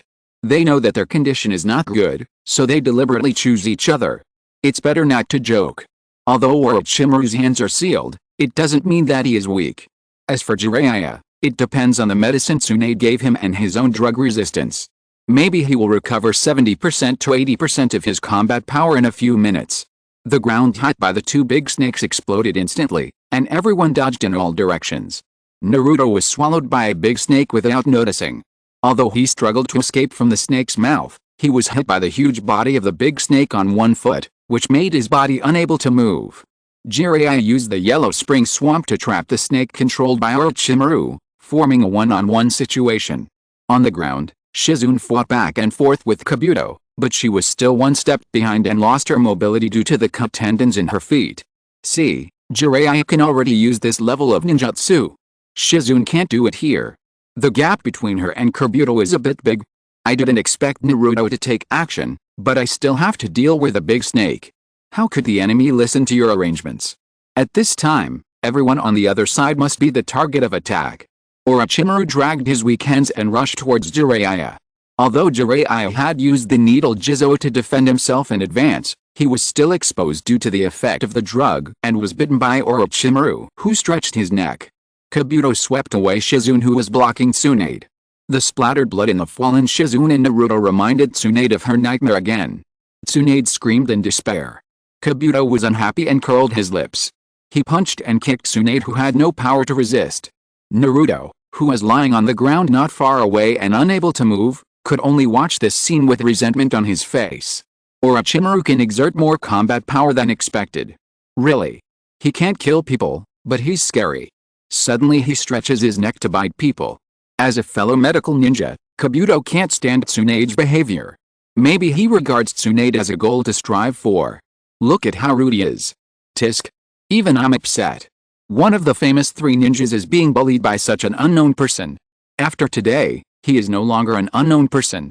After all, Jiraiya has confirmed that he is a strong man who can rival Kakashi. Kabuto is not good at all. This kind of gangster-like behavior will only anger Naruto. As we all know, Naruto will exert extraordinary strength when he is in high spirits. So this is the key to breaking the deadlock. Damn it. Kabuto, I will beat him up next time we meet. Naruto waved his fist angrily. Sasuke, who was in a bad mood, couldn't help but sneered. Then you have to work hard. After all, this guy is as strong as Kakashi. Be careful that he will knock you down in an instant. HMPH. Don't underestimate me. I can beat Kakashi soon. This kind of glasses guy is nothing. Naruto said shamelessly. After hearing this, Kakashi scratched his head and looked at him speechlessly. Hey, why do you suddenly want to beat me down? This has nothing to do with me. Who asked Jiraiya to use you as an example on the sky curtain? If nothing unexpected happens, everyone will use you as a benchmark of strength in the future, and measure the strength of others by comparing with you. Tsunade teased with some amusement. Kakashi stared at Jiraiya with dead fish eyes, and then lowered his head in frustration. With a full view of the battle on the ground, Orochimaru said to Jiraiya, who was squatting and panting slightly in front of him, the madman in the village is actually running around for the village with that kind of child. He is really going backwards. I am the best at judging people. That child has no talent. That's why I brought him with me. Jiraiya responded with a chuckle. I have no interest in that Uchiha child. What's the point of cultivating a person who is born with talent? Another someone who said Naruto has no talent. Orochimaru, your eyesight is not good, you are old and presbyopic. To be honest, Naruto's greatest strength is his perseverance. This kind of thing can't be seen directly, so it's understandable that Orochimaru would miss it. Naruto has shown confusing behavior. I think most people think the same as Orochimaru at first impression. What Jiraiya said, is it wrong to be born with talent? No matter how talented you are, you still need guidance. You can't attribute the achievements of geniuses to their talents. It's because he is very similar to you in the past, so you can't let go. Orochimaru smiled and expressed his thoughts, facing Uchiha who was born with the ninja talent of Sharingan. That child will never win. The talent of a ninja depends on whether he is proficient in all the ninjutsu in the world. The so-called ninja, as the name suggests, is a person who uses ninjutsu. The talent of a ninja is not reflected in such places. Jiraiya naturally would not agree with Orochimaru's point of view. The so-called ninja refers to a person with endurance. Orochimaru thinks that Naruto is very similar to Jiraiya when he was a child. Does that mean that Jiraiya has no talent in his eyes? Is Orochimaru too superstitious about the power of Uchiha? The Sharingan is very powerful, but there is also power in the ninja world that can rival the Sharingan. Why is he so sure that Naruto can't beat Sasuke? Even if the Uchiha clan is still there, I don't think many people can surpass Naruto who will master the Sage Mode in the future. What is a person with endurance? I don't understand what Jiraiya is talking about. In this regard, you can read Jiraiya's debut work The Legend of the Perseverant Ninja. According to Jiraiya's explanation, it refers to a spirit of persistence, just like Naruto, chapter 138. At the same time, the talent of a ninja is not how many ninjutsu he has mastered. The most important thing is the will to never give up. When Jiraiya said this, Naruto, who was originally unable to move, appeared in front of Tsunade and used his forward protector to help her block Kabuto's fist. Asshole! Stop it! Naruto roared, and used both hands to form a Rasengan and attacked Kabuto who was close at hand, but the injury on his foot was still too serious, and the attack was easily dodged by Kabuto, and even his thigh muscles were cut in return. According to Jiraiya, there are few talented ninjas in the ninja world. It's easy to say that you should never admit defeat, but it's much more difficult than the conditions for mastering many ninjutsu mentioned by Orochimaru. The determination to never admit defeat is amazing, but we have to follow the basic rules. Wasn't Naruto unable to move just now? Why did he suddenly appear in front of Kabuto now? I say, have you forgotten your identity as Jinchuriki? As long as it's not a fatal injury, he will recover quickly. So don't be too absolute when you speak. Determination can indeed be said to be one of the talents, but the person himself must have some ability. If Naruto is not the Nine-Tails Jinchuriki, this can at least still help Tsunade block the attack. Well, I thought about it according to your assumption, it seems possible, it's over, because I have seen too many people who are still alive and kicking with big holes in their bodies. Now I think Naruto's injury is just a child's play. Looking at Naruto kneeling on the ground with a helpless expression, Kabuto showed a mocking smile and said to him, Naruto, you said this in the first Chunin exam, don't underestimate me, I will not back down at the last minute, even if I am only a Genin in this life, I will work hard towards Hokage. Ask questions, I am not afraid of you. Now, do you still dare to say that? You are not a child anymore, you can't always be stubborn, you must learn to give up at the right time, if you want to escape, just escape. Kabuto pretended to be kind and persuaded, but Naruto didn't appreciate it, and glared at him fiercely. Okay, trigger keywords. To sum up, the words that can make Naruto's fighting power suddenly burst out are dream, Hokage, partner, give up, escape, and other derogatory and sarcastic words. Remember, don't say these in front of him if you are against him in the future, but this guy will also have a kind of sympathy for other people around him, and then he will explode inexplicably. Others are fine, but don't listen to him, otherwise you will be directly turned against him. Kabuto met Naruto in the Chunin exam. Does it mean that he was disguised as a Genin in Konoha? Naruto has a clear understanding of himself. He is still a Genin after several years. Speaking of which, Genin can't become Hokage. Naruto, you should know more about the selection system of Hokage. Why are you looking at me like that? It will cost you your life. If you lose your life, your dreams will also be gone, Kabuto said as he walked towards Naruto and punched and kicked him. Children take everything too simply, so they always shout unrealistic dreams and don't know how to give up, and then they will lose their lives, because Naruto has too many similarities with Rope Tree and Kato Dan. Every word of Kabuto's ridicule of him inevitably reminds Tsunade of them, and also reminds her of her ridicule of Naruto and the bet with him not long ago. No, it doesn't matter to you whether Naruto gives up or not, just take out the Kune and kill him, tisk. I don't understand what Kabuto is doing now.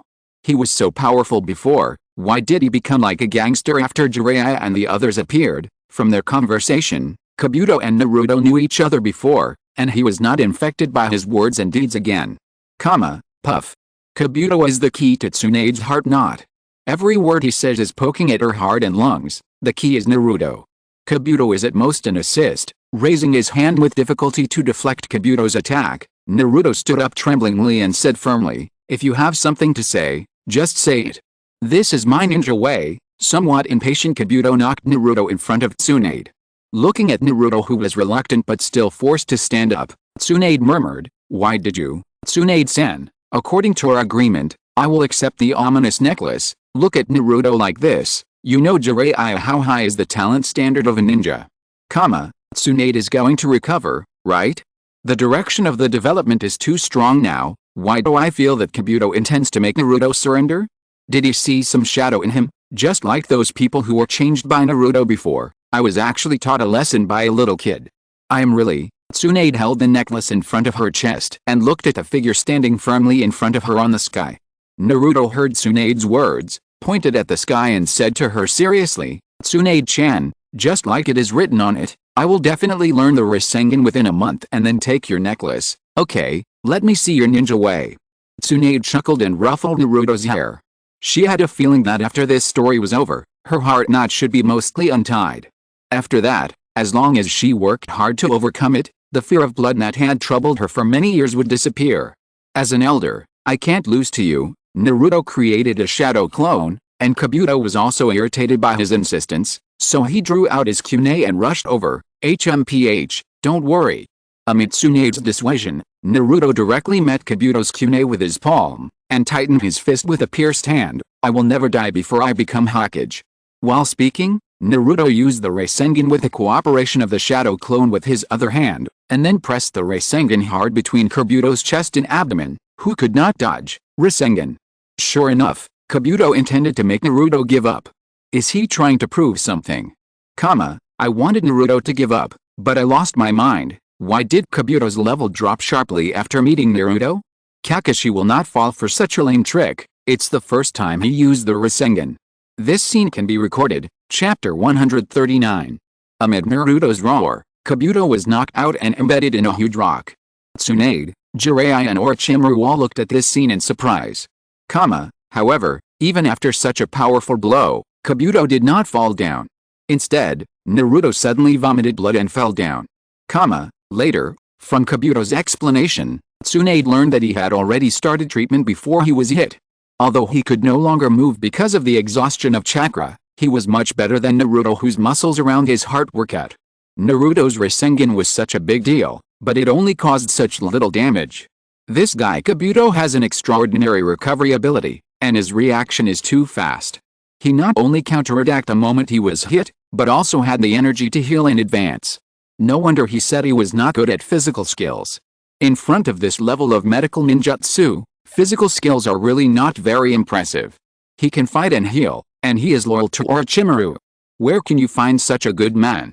Looking at Tsunade, who was treating Naruto, Kabuto proudly said that Naruto was beyond saving because he cut off the heart and vein system that transmitted the Nine Tails chakra. Tsunade was also unable to exert the power of medical ninjutsu because the scene in front of her was too similar. Her pupils were dilated and she was about to collapse again. At this time, the dying Naruto suddenly reached out and grabbed the necklace on Tsunade's chest. "Bet. I won." Looking at his smile, Tsunade's originally tense expression gradually relaxed. She put the necklace on Naruto and smiled. Finally, let me once again put my hope on you." The transmission of the tailed beast's chakra requires the heart and vein system, which I have never heard of. It should be the result of Orochimaru's research. I picked up a way to deal with Jinchuriki for nothing.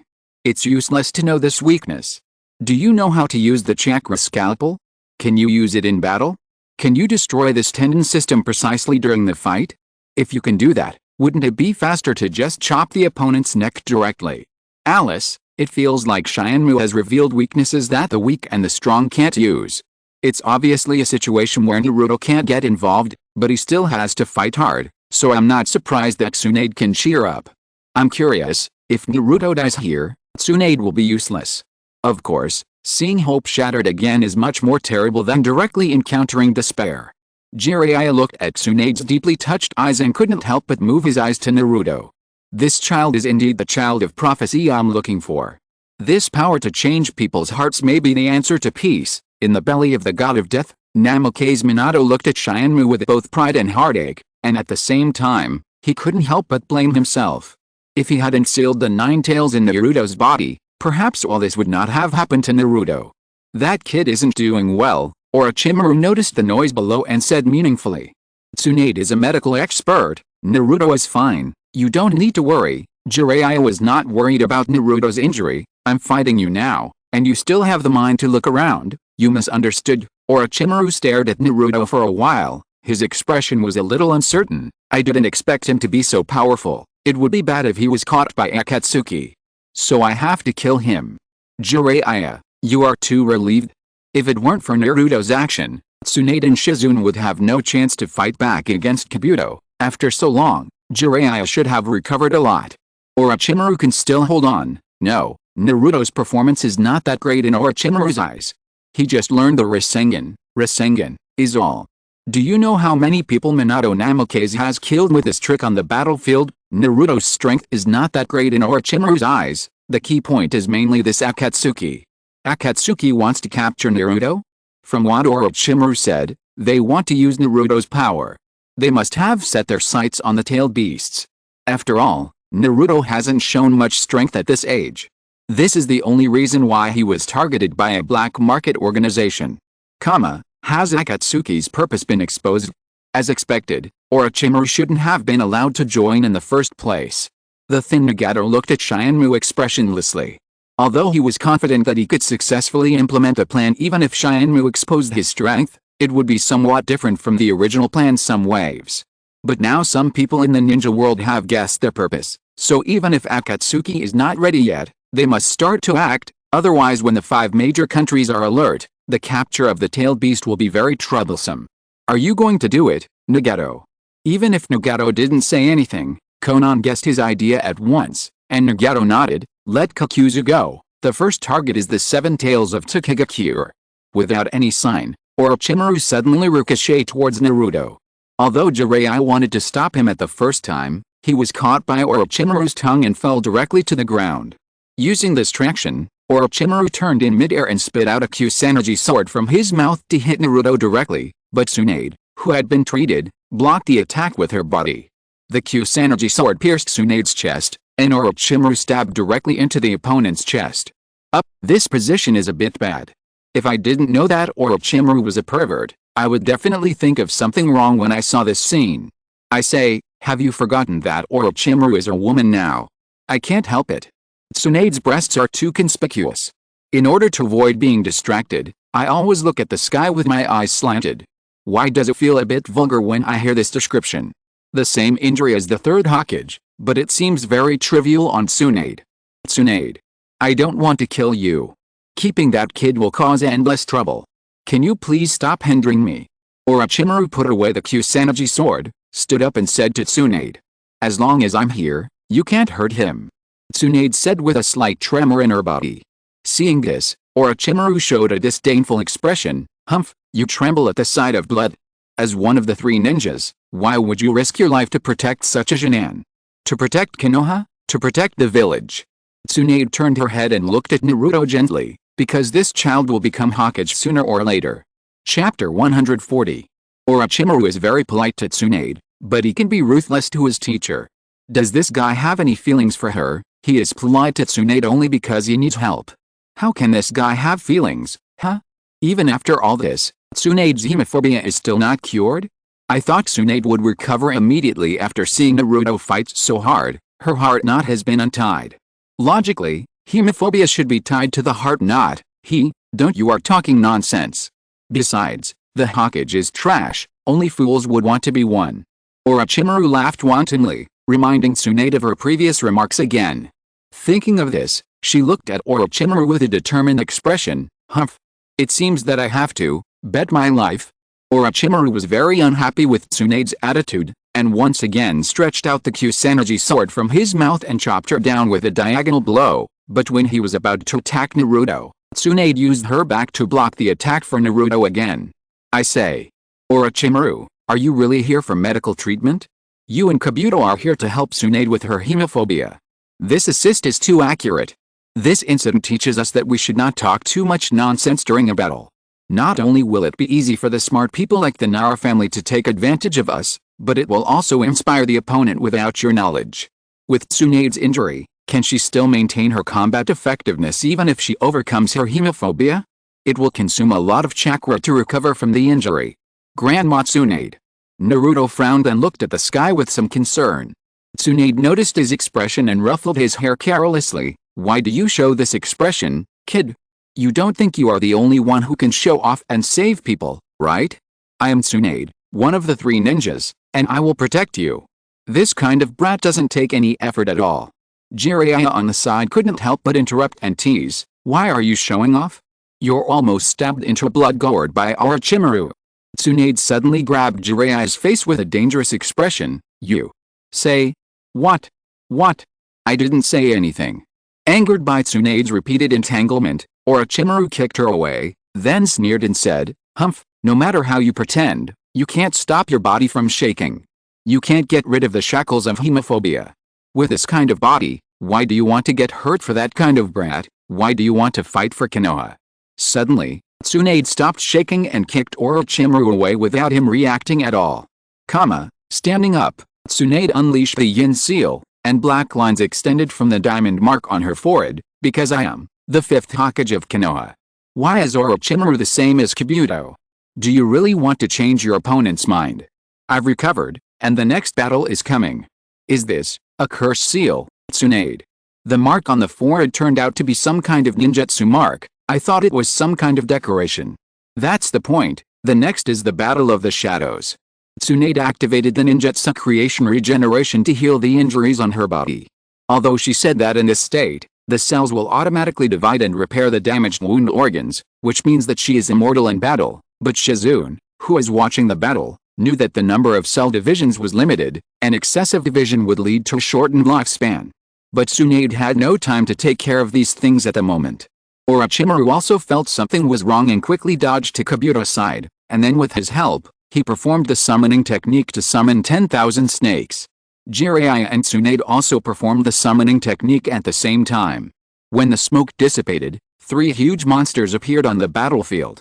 So not only did Tsunade's wound heal, her chakra also recovered, and regardless of her lifespan, she can still recover and maintain her prime. This is what a Sannin looks like. Her previous performance was too bad, she was even on the same level as Kakashi. Oh, Orochimaru is in danger. Jiraiya and Tsunade have both recovered their combat power. It's the summoning trident. I can actually see their hostile look. Ha ha ha, okay, fight. Fight. Slug is a healing summoning beast. It seems unnecessary to appear here. It still has attacking ability, and can cooperate with Tsunade to heal teammates. The 3rd Hokage looked at the sky with some disappointment. He didn't expect to see the summoning trident again, and the 3 disciples were actually in a hostile relationship. They were still vivid in their past battles. Orochimaru, Orochimaru. Why would you become like this? Gamabunta looked at the familiar faces around him, smoked his pipe and joked with Jiraiya, while Orochimaru and Manja on the other side were not in a good mood. Hey, Orochimaru, don't summon me for such troubles. Manja looked at Gamabunta opposite him and threatened in a very bad tone, be careful, I will eat you. Please don't say that, Master Manja, I will definitely prepare a generous gift to reward you afterwards. Kabuto half knelt and carefully comforted him. Huh? Why does Orochimaru's summoned beast treat him like this? And Kabuto, where is your arrogance before? Why do you suddenly become so humble? Orochimaru, this guy, could it be that he did something to his summoned beast, so the relationship between the 2 sides is so bad? It's hard to say. After all, this guy is the kind of research madman. It's not surprising that he attacked his own summoned beast. you just assume that it's Orochimaru's fault. Haven't you ever thought that this snake's character is just like this, but the attitude of Manja is still very bad? He first scolded Kabuto, and then told Orochimaru rudely that he would prepare 100 people as sacrifices for him, even if it's the master. If Manja knew that Orochimaru couldn't use ninjutsu, it would definitely betray him immediately. It's too risky to summon Manja under this situation. Kabuto looked at Orochimaru with some worry. Tsunade asked Slug to split a clone and send Naruto to Shizune, completing the 3 people deployed before the battle, and the battle was about to start. Why keep this kind of summoned beast? Aren't you afraid that it will help the enemy fight you after it is summoned? This is the first time I heard that you have to prepare sacrifices to summon a summoned beast. Orochimaru, your image as a villain has been damaged a little. By the way, Orochimaru is really overwhelmed. Is it necessary to fight in this situation? Chapter 141. The slug took the lead and sprayed a stream of acid at Mang Snake, but Mang Snake's reaction was extremely sensitive. Not only did it dodge the attack, but it also instantly entangled the slug's body. Bunta rushed over to help, and the slug also split its body to escape the enemy's restraint, but Mang Snake seized this opportunity to use its tail to force Bunta back, and then threw the short knife taken from its mouth at the opponent. Fortunately, all the attacks were dodged by Bunta one by one. The 3 parties pulled away from each other. At Jiraiya's reminder, Bunta and him cooperated to perform the connection ninjutsu Toad Oil Flame Bomb, and the overwhelming fire curtain engulfed Mang Snake's huge body. Wow! What a grand scene! Although the battle between summoned beasts doesn't require much technical skills, the large size of the beasts is very impressive. Great! I also want to sign a contract with a giant summoned beast like this. Even if it doesn't have any special abilities, its weight alone can crush many enemies. This kind of summoned beast is usually bound to a certain ninja village or clan. Unless you were lucky, forget it if you don't have a background. Unexpectedly, Manza avoided the attack by shedding its skin, and then approached Bunta from underground and attacked him. Seeing that the huge snake mouth was about to swallow it directly, Tsunade actually raised Bunta's short sword from the sky and pierced Manza's head, nailing it to the ground. Orochimaru seized this opportunity, stuck out his tongue and tied Tsunade's neck, but was pulled over by her and hit hard in the face. An unimaginable force fell on him, and Orochimaru was knocked out without any resistance. Wanch looked at his aggrieved appearance, laughed at him for a few words, and then directly cancelled the summoning and disappeared on the spot. Tsunade, who is good at close combat, can intervene in this kind of giant monster fight. What's the big deal? The 3rd and 4th Raikages of our hidden cloud village used the 8 tails to train their bodies. You made the tail beast out of control sound so refreshing and refined. Awesome. What was Orochimaru thinking? He used his tongue to tie Tsunade's neck to compete with a super strong woman. Hiss. Her face was smashed and deformed, but she didn't die. Tsunade is in her prime now. She didn't hold back when she hit Orochimaru. What's the structure of Orochimaru's head? Tsunade didn't even blow it up with his punch. This sky curtain is really going to cause me trouble. Orochimaru didn't care much about himself who was beaten up by Tsunade on the sky curtain. Instead, he was a little troubled by Mansa who had been complaining and finding fault since he appeared. According to the information he had collected before, this sky curtain appeared in all the secret spaces in the ninja world, so if nothing unexpected happened, the same scene should be playing in the Raichi cave, and Wanch naturally saw its embarrassed appearance. Orochimaru knew Wanch's character very well. It didn't care about the future. After seeing the scene on the sky curtain where he used it to block the gun, the 2 sides would definitely have a conflict when they met again. It seems that I can't go to the Raichi cave in a short time. Fortunately, apart from the Sage mode, there is nothing I need there for the time being. Orochimaru struggled to come to Kabuto. Tsunade and Jiraiya fell to the ground and blocked his way. Seeing that his plan failed, Orochimaru had no choice but to choose to retreat with Kabuto using Earth Escape and Underground Escape, and he didn't forget to say a few harsh words before leaving. Jiraiya and Tsunade, who were exhausted, were unable to stop it. After resting for a while, they came to Naruto. Looking at his peaceful face, Tsunade couldn't help but think of Naoki and Kato-den. At this moment, Tsunade's body shook violently, and Jiraiya was surprised to see her rapidly aging body. It's over. This battle is much shorter than expected. The previous paragraph basically talks about Tsunade's process of untying her knot. Orochimaru, who obviously has no advantage, has created a scene of equal strength in the end. Hey, is the side effect of Tsunade's regeneration technique so obvious? Don't block it with the sky curtain. Let me see what Tsunade looks like when she is old. Forget it. Although I know Tsunade is over 50 years old, it's better to keep the memory of a beautiful woman than an old woman. Under the sky curtain, Tsunade breathed a sigh of relief. She was still worried that the side effects would expose her appearance after aging. Although Tsunade didn't react to Naruto's calling her old, she knew from her deliberately maintaining a young face that she was actually a little concerned about this aspect. Or what woman doesn't want to stay young forever? At least now, Madarumi really wants to discuss this with Tsunade. Let's talk about this secret. Fortunately, Tsunade said that she was fine, and the group returned to the town to rest and wait for Naruto to wake up. After waking up, Naruto showed a tangled expression when he learned that Tsunade agreed to go back to take over as the 5th Hokage. Jiraiya asked him what he thought, and then heard Naruto answer like this: compared with a third grandfather, she has a bad temper and is willful. She also spends money recklessly. Not only is she insidious, but she is also stupid. Can she really be qualified for the job of Hokage? Shizune, who felt that Tsunade was almost unable to hold back, tried to change the subject, but Naruto kept chattering. Besides, she is obviously over 50 years old and wants to look so young. How can a Hokage lie to others? Naruto, you should really learn how to talk. If you don't want to be like Jiraiya and can't get married. I can't tell if Naruto is joking or not. From the fact that he keeps shouting that he has something to say, this is what he really thinks. You can't hide your thoughts, and you don't even bother to say polite words.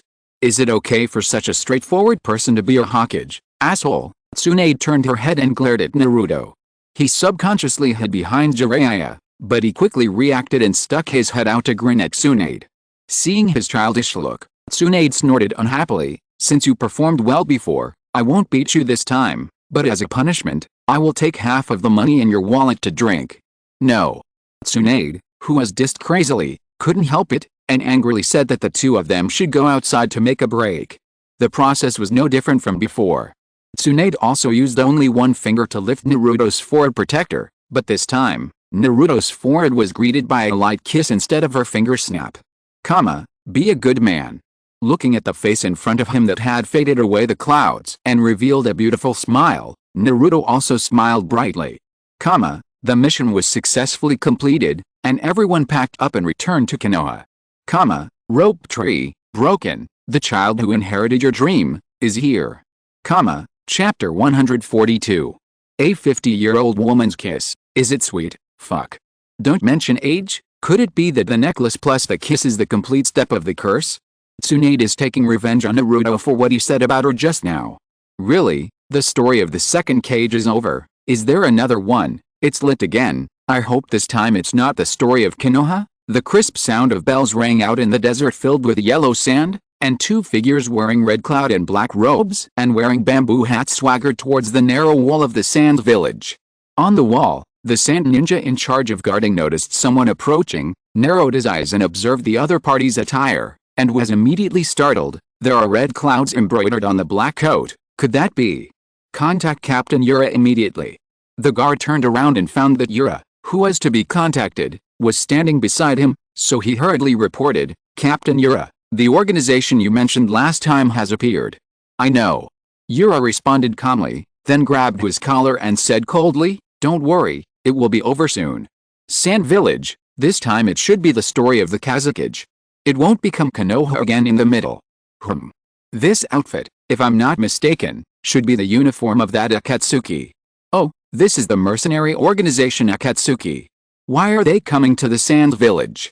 Hey, look at that figure, it can't be Brother Scorpion and me.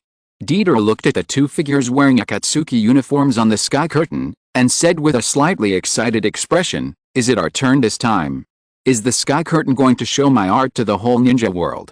Don't be like a child, what's there to be happy about being the object of exposure?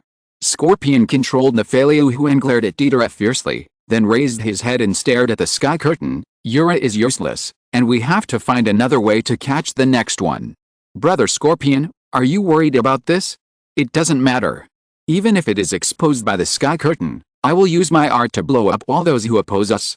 Dieter spread his hands and said nonchalantly, Because his ninjutsu is the type that is not afraid of being exposed, and he is good at air combat and has an innate advantage over others.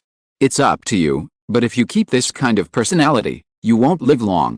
Scorpion said something that was not sure whether it was a curse or persuasion, and ended the topic. Scorpion and Deidara walked to the defense wall without any obstruction. At this time, Yura stood in front of the narrow sky, and behind him lay a large number of sand ninjas who had already died. Thank you for your hard work, Yura. Do you remember me?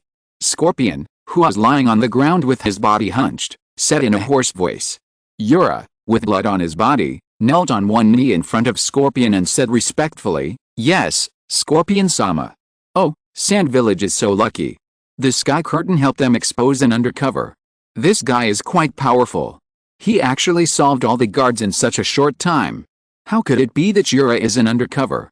It's impossible. Yura is obviously dedicated to the work of Sand Village. There were several missions where he even endangered his life to save his companions. How could such a person be an undercover?" Little did they know that Yura was more confused than everyone else on the sky curtain at this time. Didn't he know whether he was an undercover or not? Before he could sort out his thoughts, 3 Anbu suddenly appeared around him and surrounded him. Yura raised his hands in cooperation. "Don't be nervous, I will cooperate with your work. I believe you can clear my name."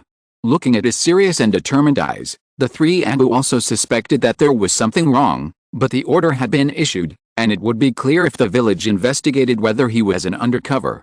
Yura, who knew nothing, followed the Anbu and left, and no one saw him again.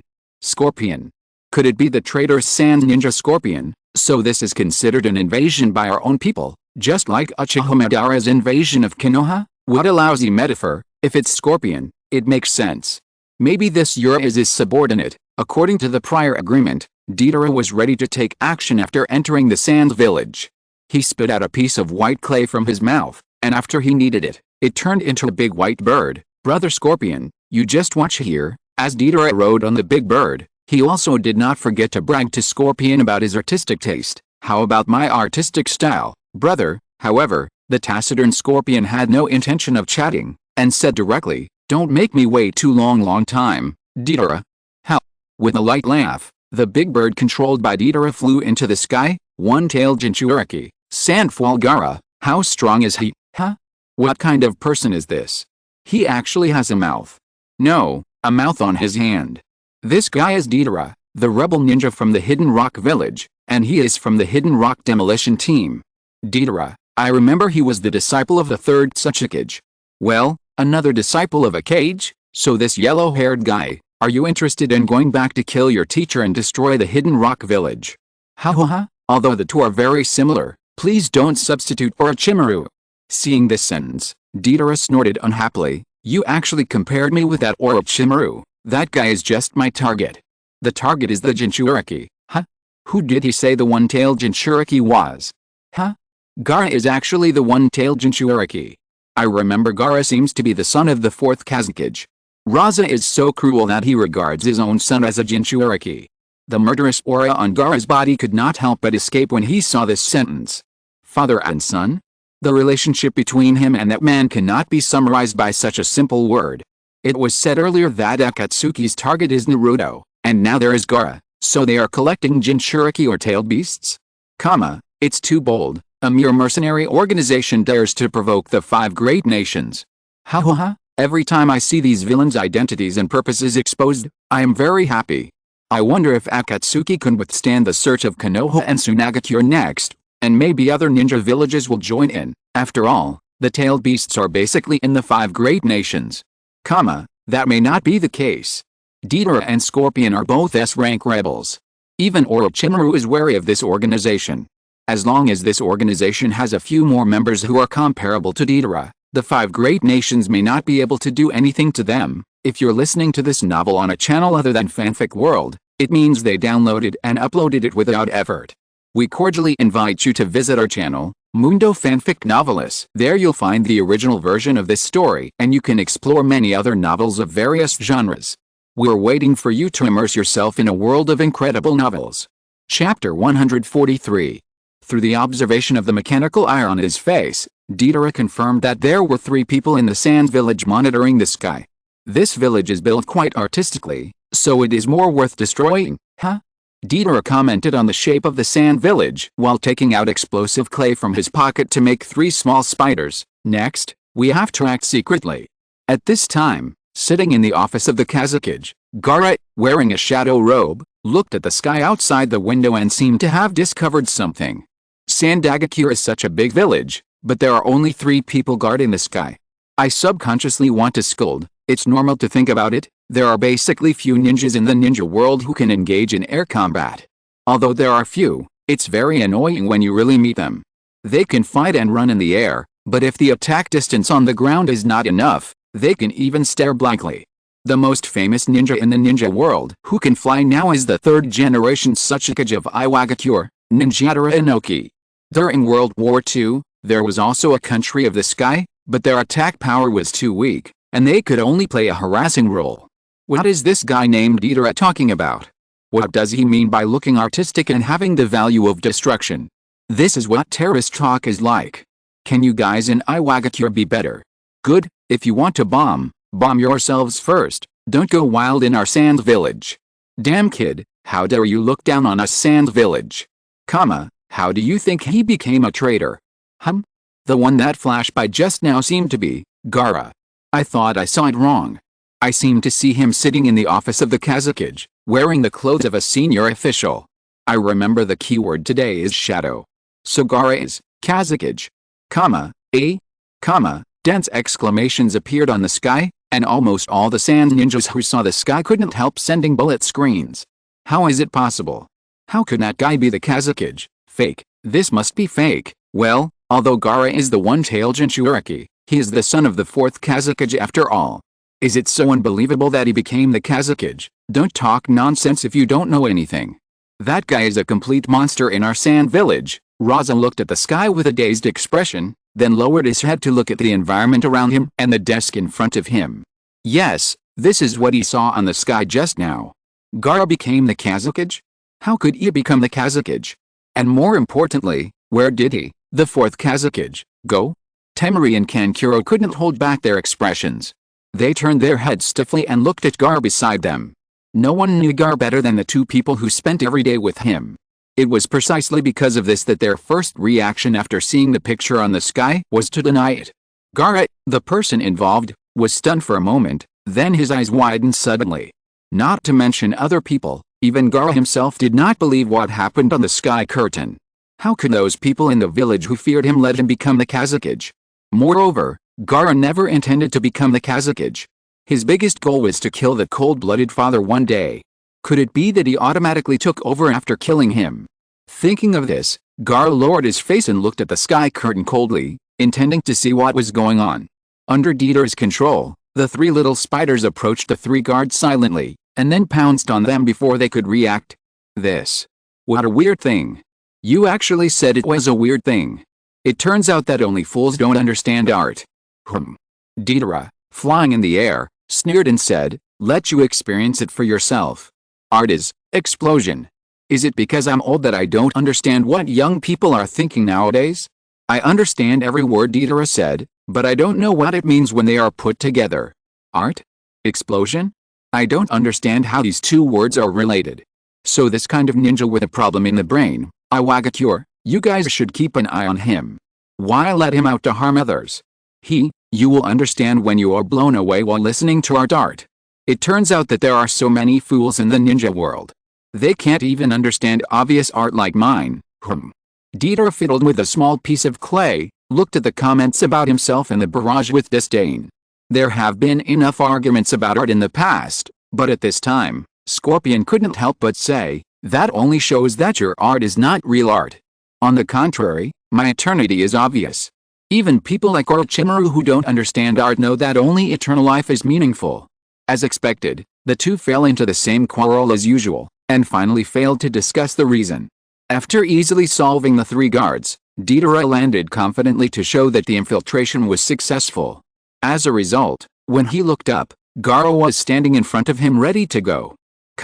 Without any nonsense, the sand attacked instantly and prepared to capture Deidara, and Deidara was worthy of being a famous S-level rebel ninja. He easily dodged the attack and returned to the big bird to fly into the air. Gaara also stepped on the sand and rushed into the sky. I didn't expect you to notice me. Deidara prepared while as the clay said. Gaara's answer was also concise, there are no such birds in this desert. Gaara is handsome, pose and wait for you. What's wrong with you guys, Tsunagakure? Why can't such a handsome and reliable boy become the Kazekage? The Kazekage is not selected by his face. I actually subconsciously felt a sense of relief, which is too different from the Gaara I know. Gaara is actually an air combat ninja. You are very observant and found the enemy immediately. You are worthy of being the 5th Kazekage. Hey, you guys changed your words too quickly. Did anyone care about the 4th Kazekage Raza? I remember that Raza seems to be only in his 40s this year. If he abdicates at this age, it must be an accident. Hey Raza, do you know how you died? Chapter 144. Luosha's mouth twitched as he looked at the bullet screen. He also wanted to know how he died, but who could answer him? Like Luosha, Gaara's mood was also fluctuating at this time. Even if Gaara didn't have the habit of looking in the mirror, he knew that he couldn't show an expression like the one on the sky screen. And when did he care so much about the village? Even if there was an enemy invasion, he would just stand by and watch without orders. What happened? Covering his head and enduring the phantom pain in his brain, Gaara looked at the sky screen with a hideous face. A layer of sand screen floated around him under his unconscious control, causing Temari and Kankuro to subconsciously move a few steps away. Gaara, Temari looked at Gaara with some concern. She wanted to go forward to comfort him, but when she thought of what happened to Gaara in the past, she was so scared that she couldn't move her feet. Helplessly, Temari could only turn her attention back to the sky screen, and she didn't know if she could get the reason for Gaara's personality change from it. Looking at Gaara's age, he seems to be about 15 or 16. I really can't imagine what will happen in a few years for him to become the Kazekage. Look, Naruto. Same age, same Jinchuriki, he's already the Kazekage, and you're still a Jonin. Hey, don't hit Naruto, even though it's true. Damn it. Naruto looked at the sky with envy and unwillingness, gnashing his teeth and saying with an unhappy face, what's so great about a Kazekage? I will become the Hokage sooner or later.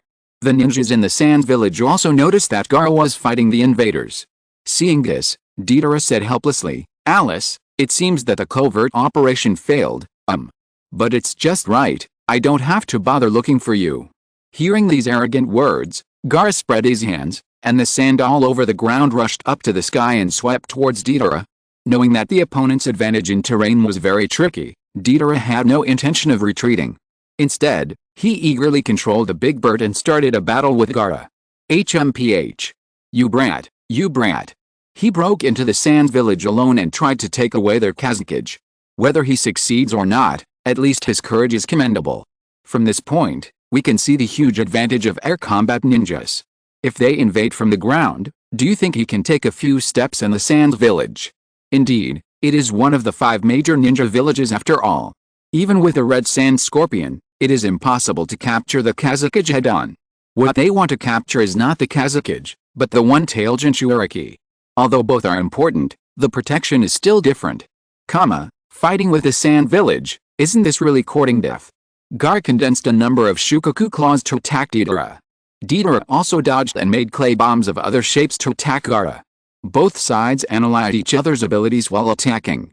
In order to deal with the fast-moving 2-winged bird made by Deidara, Gaara directly wrapped himself in sand into a ball floating in the air. Using the Eye of Sand to observe, a huge Shukaku claw suddenly took shape and was about to catch Deidara when he attacked.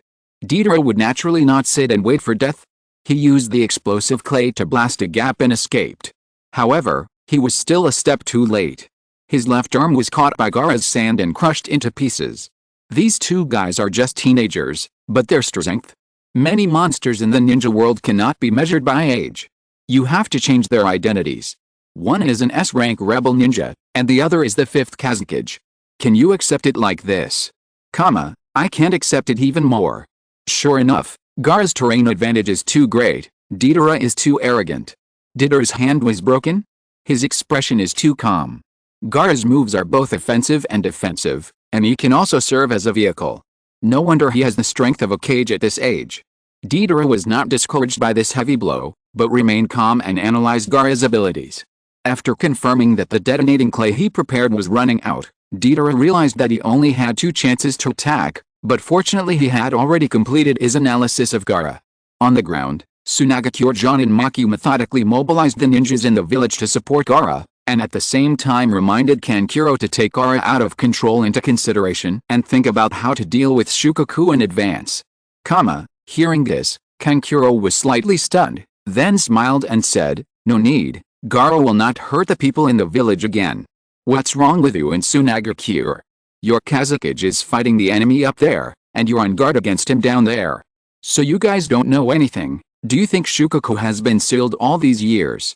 The problem of Jinchuriki losing control is indeed a problem that the village with Jinchuriki needs to pay attention to. After all, not every village, that's fine, but isn't your reaction a bit slow? The fight has been going on for quite a while, but you guys are just starting to organize a counterattack. Ask quietly, didn't the Sand Village set up a barrier? Too poor.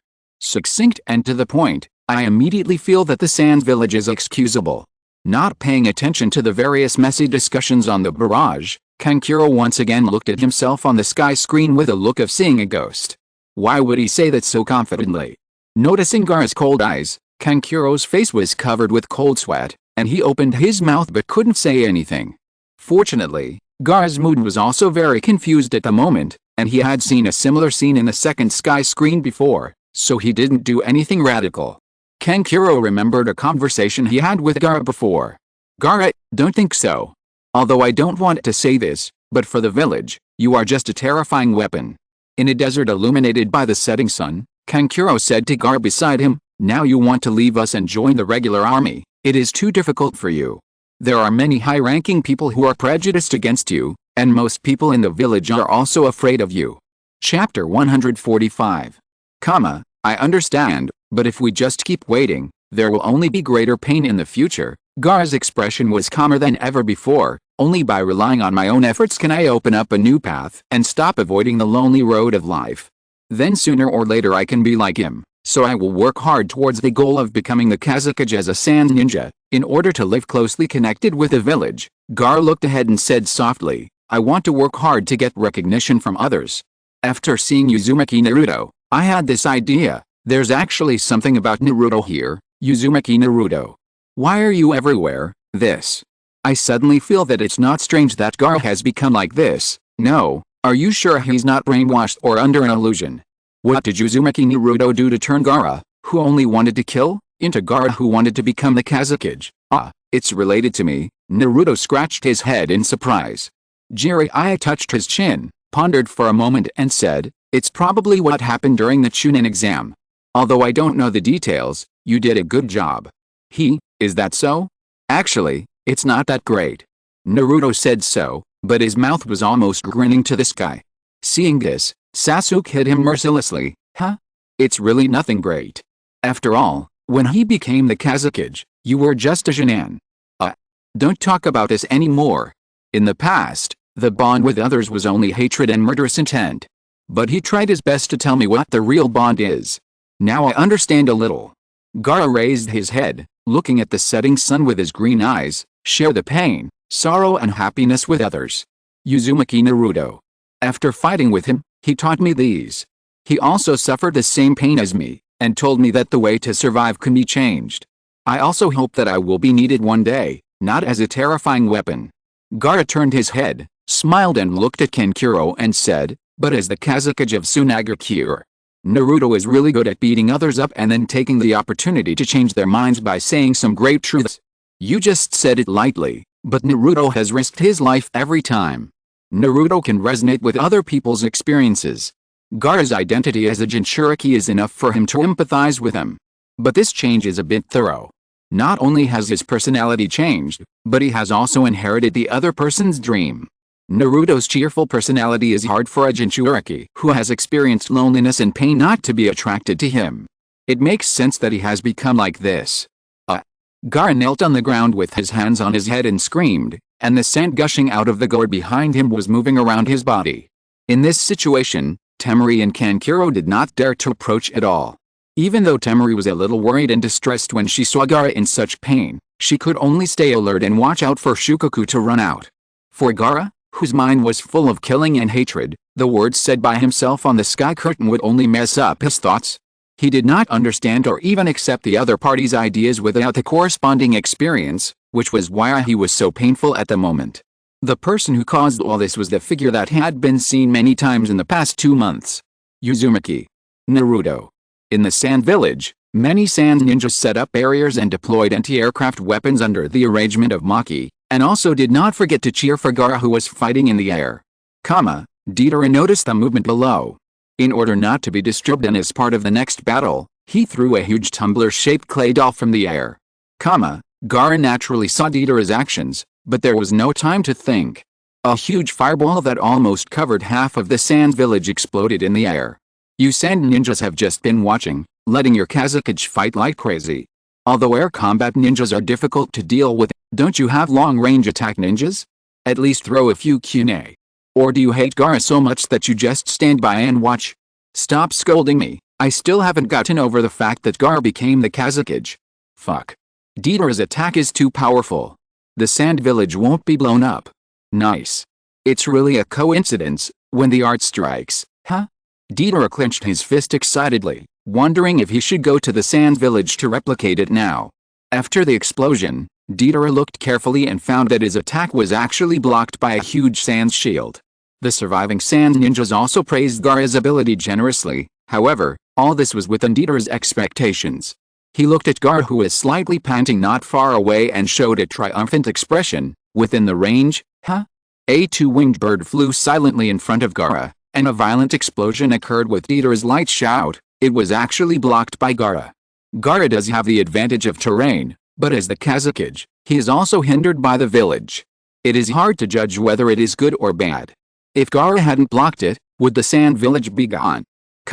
It won't be completely destroyed, but it won't be a problem to blow up a big hole. After all, these sand ninjas are too outrageous. They can only cheer there. Deidara's last attack hit directly at his face. Gaara can't block it, huh? Will Gaara lose? The Kazakage lost to the invaders in his own village. What's the matter? Did the third Hokage lose to Orochimaru in Konoha?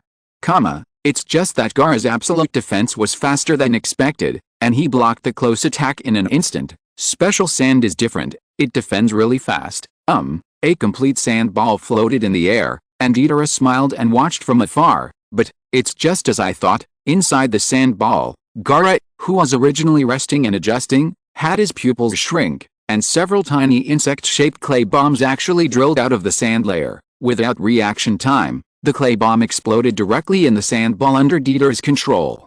The originally smooth sand ball suddenly swelled and became rugged, and then it could no longer be maintained and turned into fine sand and fell from the air. Chapter 146. This is a real loss. Although Gaara has the strength of a Kage, he is still too young and lacks experience. In order to save the village, Gaara lost. Impossible. Gaara. Kazakage-sama will never lose. From Deidara's inner thoughts, we can know that these insect-shaped clay bombs were mixed into Gaara's sand when his arm was broken, and the previous series of actions were just for Gaara to collect this part of the sand to his side to achieve the current situation. Seeing Gaara, who had no power to resist, squeezing out the last bit of his strength to move the huge sand shield he had condensed before to the outside of the village in order to prevent it from falling into the village, Deidara said with a smile, the Kazakage is the Kazakage. Even if he has to use up his last bit of strength, he has to move the sand outside the village. It would have been much easier to just let the sand fall. After completing this step, Gaara fell from the air powerlessly, and was caught by Deidara. Catch him alive. This order is a bit harsh, but it's finally done. Yes, it was completely in Deidara's plan. Even his arm was broken. Utilized it. It's even more outrageous than Orochimaru's attack on Konoha. He captured the Kazakage alive by himself. I don't know what Gaara's personality was like before, but judging from his current actions, he has done his job as the Kazakage well. No. Damn Akatsuki, what are you doing to our Kazakage? We can't let them go. A mere mercenary organization dared to defend our sand village. What a shame. They captured their leader in front of others. Akatsuki. Luo Shab broke the pen in his hand, his face extremely gloomy. He doesn't care how he died now. Apart from the few emotional effects on Gaara, The most important thing is that the Kazakage of the 5 major ninja villages was captured alive by the enemy alone. This kind of thing has been exposed to the ninja world. It would be strange if that stupid daimyo didn't take the opportunity to cut their funding. Investigate. Investigate the relationship between Yura and Akatsuki immediately, and then inform all the ninjas in the village. If you see someone wearing a red cloud and black robe, report it immediately.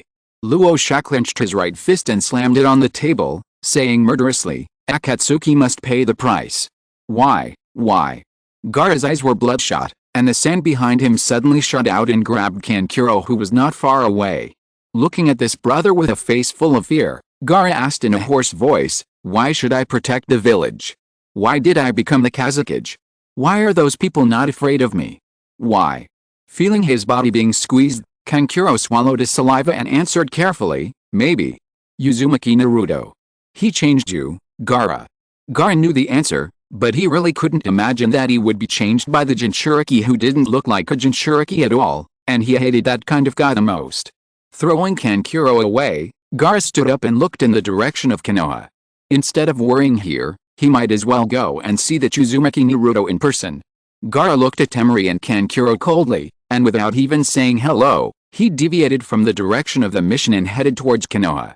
Not daring to stop him, Temari and Kankuro looked at each other, gritted their teeth and followed Gaara's footsteps. At this time, the sky darkened, and when it lit up again, the picture showed a vast grassland. Gaara lay on the grass with his eyes closed, and a group of people around him quietly waited for Sakura to treat him. Sakura. Naruto looked at Sakura with hope, but saw that she stopped the treatment and shook her head gently. Naruto's expression suddenly became sad. He looked at Gaara, who was lifeless, clenched his teeth, but tears still flowed down uncontrollably. Why is it Gaara? Why is it always him? How can he die like this? He is the Kazakage. He just became the Kazakage. Calm down. Uzumaki Naruto. Chiyo of Tsunagakure just opened her mouth, and Naruto turned around and shouted at her, stop talking nonsense. Ah. Died like this? What about the process in between? Although I don't know the process, since Gaara is dead, it means that the one tail was taken away by Akatsuki. No, your Tsunagakure Kazakage was captured. Why are there people from Konoha here? This old woman is Chiyo of Tsunagakure. You Tsunagakure sent such an old guy to deal with it, and you said you don't like Gaara. It seems that this is the first time I see Naruto so difficult. Humph. Children are children, they are crying. Is this the first time Naruto has seen his friend, sacrificed? Friends.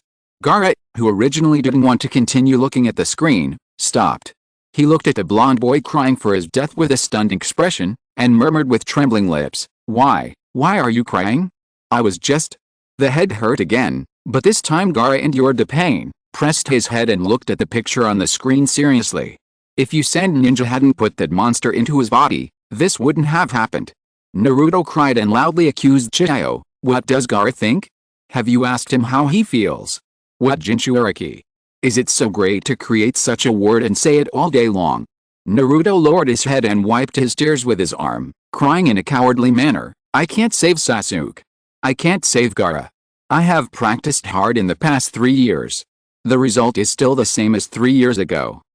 Naruto, I know you are very sad, but the birth of Jinchuriki seems to have started from your Konoha. Naruto definitely doesn't know.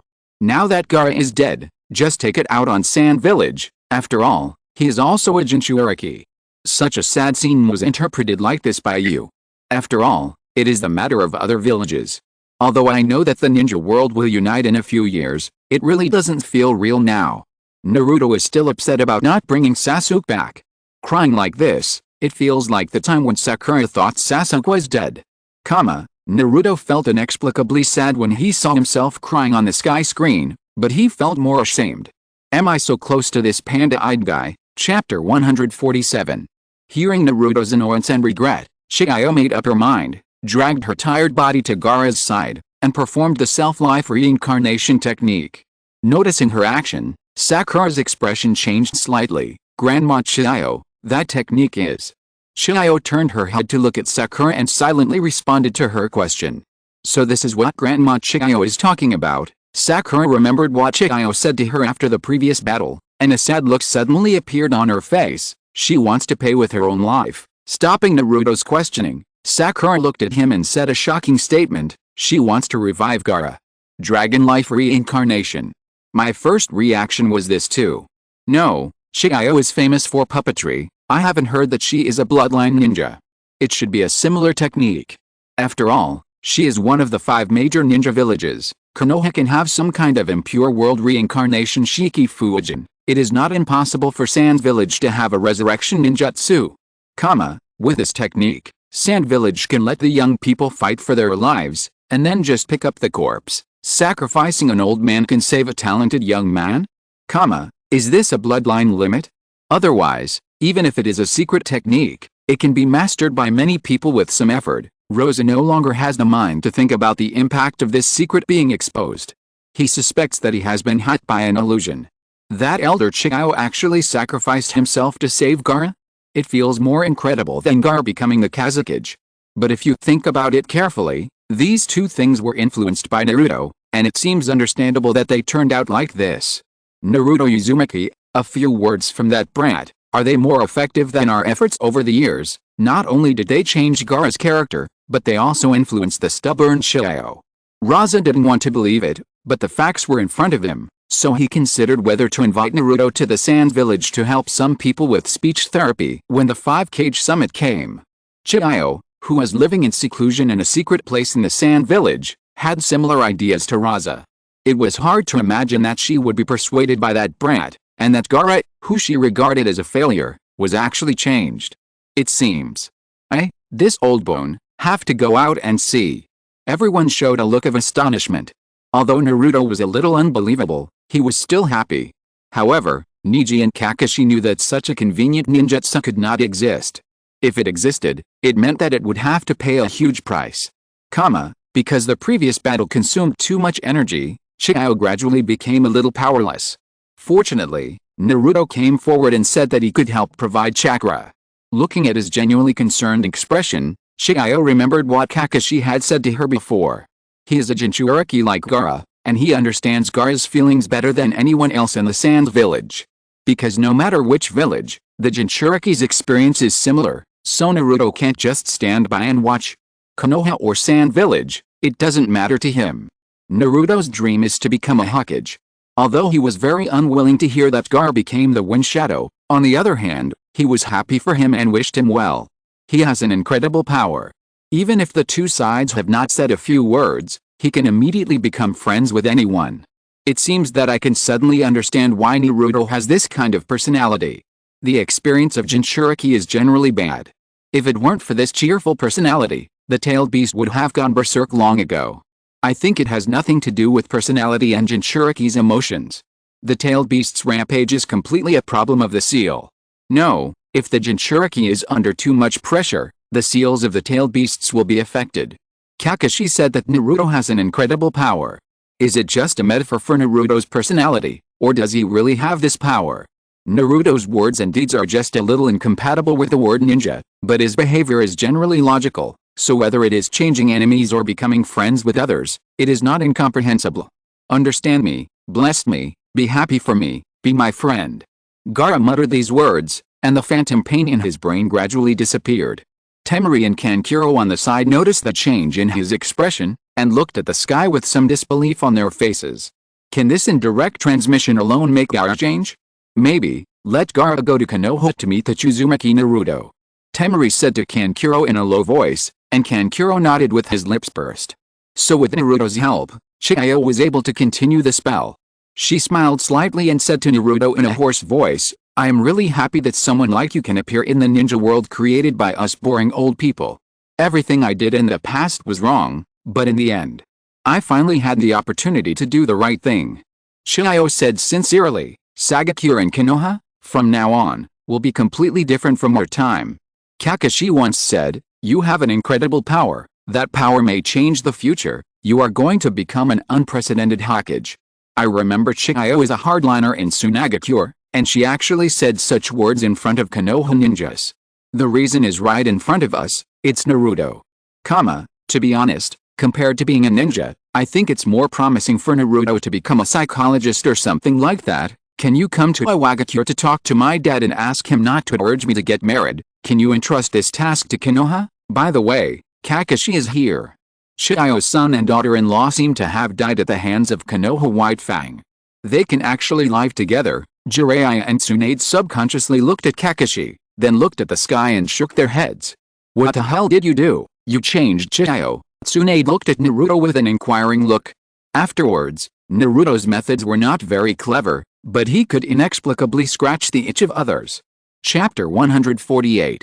Looking at the three naive Genin, Jiraiya put on a serious face and said, "Listen, no matter how good your relationship with those people from other villages is on the sky, if you really meet them in reality, you must be vigilant, especially you Naruto." Why? Obviously, everyone can be friends. Isn't this worse than on the sky? Naruto was quite disgusted with Jiraiya's statement. He finally had the opportunity to gain more recognition from others, but now he was asked to restrain himself. Kakashi held down the excited Naruto and said helplessly, "Because you haven't experienced those experiences yet. If it's a relationship like Zabuza and Haku, it's okay. As long as they don't encounter confrontational tasks, there's still room for communication between the two sides.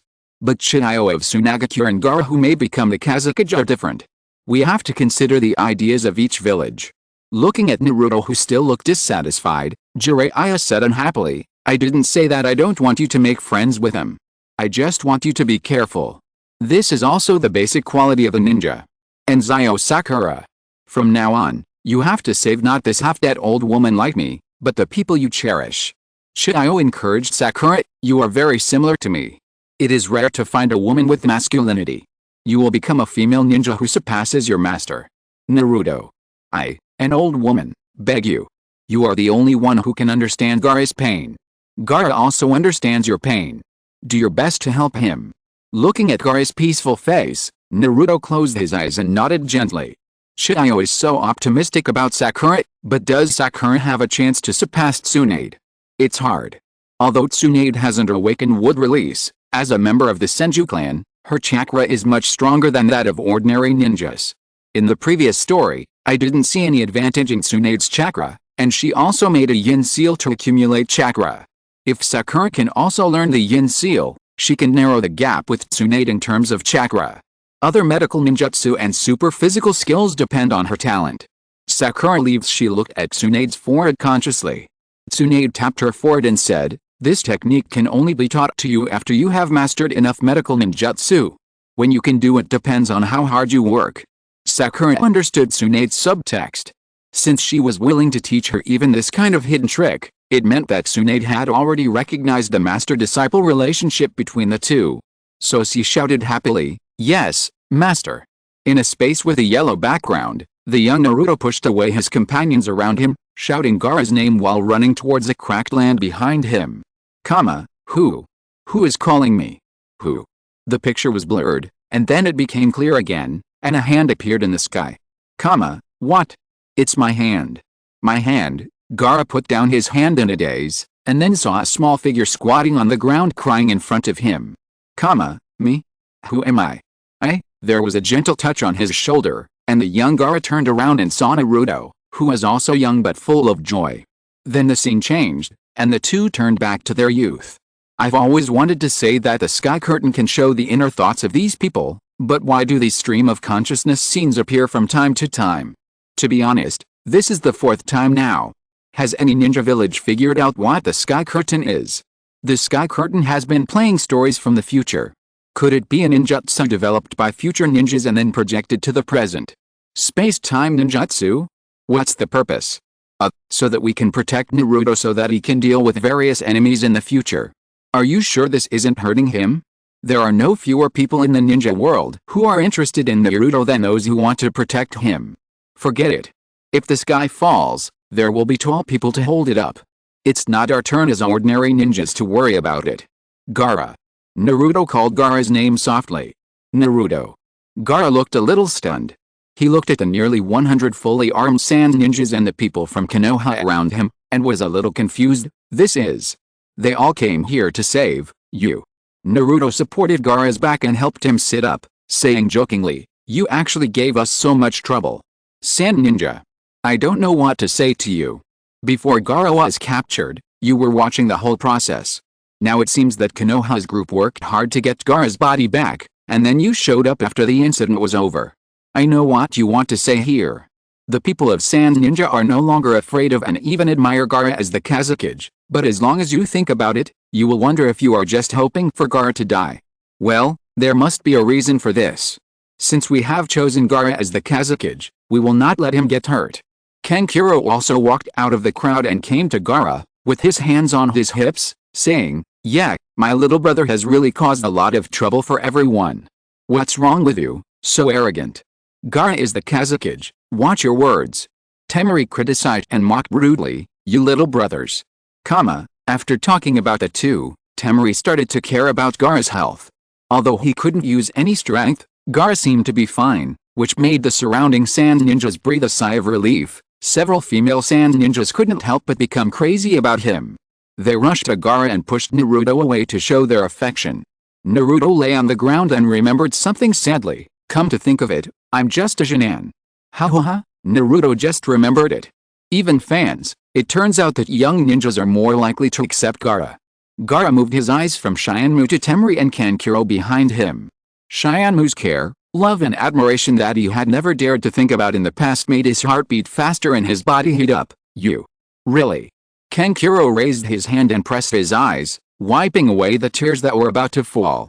Gaara. Temari looked at Gaara, tears streaming from her eyes in a relieved smile. Let's go to Konoha together to meet Uzumaki Naruto. Chapter 149. Kankuro squatted beside Naruto and comforted him, then looked at his face and thanked him softly. Thank you, Naruto. The person you should thank is not me, but Granny Chiyo. It was she who saved Gaara with her powerful medical ninjutsu. Naruto turned his head and looked at Chiyo, who was held in Sakura's arms. Even though she is so tired that she fell asleep now, as long as she returns to the village, she can. No. Kankuro interrupted Naruto. That is not a medical ninjutsu, but a reincarnation ninjutsu. Granny Chiyo is already dead. Scratching head, does Konoha not need to take cultural classes? Why does Naruto think Chiyo is using medical ninjutsu? Even if we don't know what jutsu Chiyo used, any normal person can tell from what she said before that she is entrusting her with her last wishes. Naruto, do you understand the meaning of the word resurrection? You can tell it's not easy even if you use your ass to think about it. Looking at Naruto, who was a little bit unacceptable, Kankuro explained the origin of the jutsu of the reincarnation technique. The puppet troops of the Sand Village have imagined developing a ninjutsu that gives puppets life. The leader of the research is Granny Chiyo. Although the theory of the technique has been studied, the cost of performing the technique is too high, so it was identified as a forbidden technique before human experiments. Naruto stood up with trembling pupils and looked at Chiyo, who was already dead. Ebizo stood next to Chiyo, looked at her and chuckled and joked. She seems to be pretending to be dead. Her expression is very peaceful. It looks like she will smile immediately. What Kankuro said this technique is used for. It turns out that resurrection is just a derivative use. Giving life to puppets. This idea is too advanced. I don't understand why you have such an idea. If puppets have life, why do you need puppeteers? Your research is destroying your own rice bowl.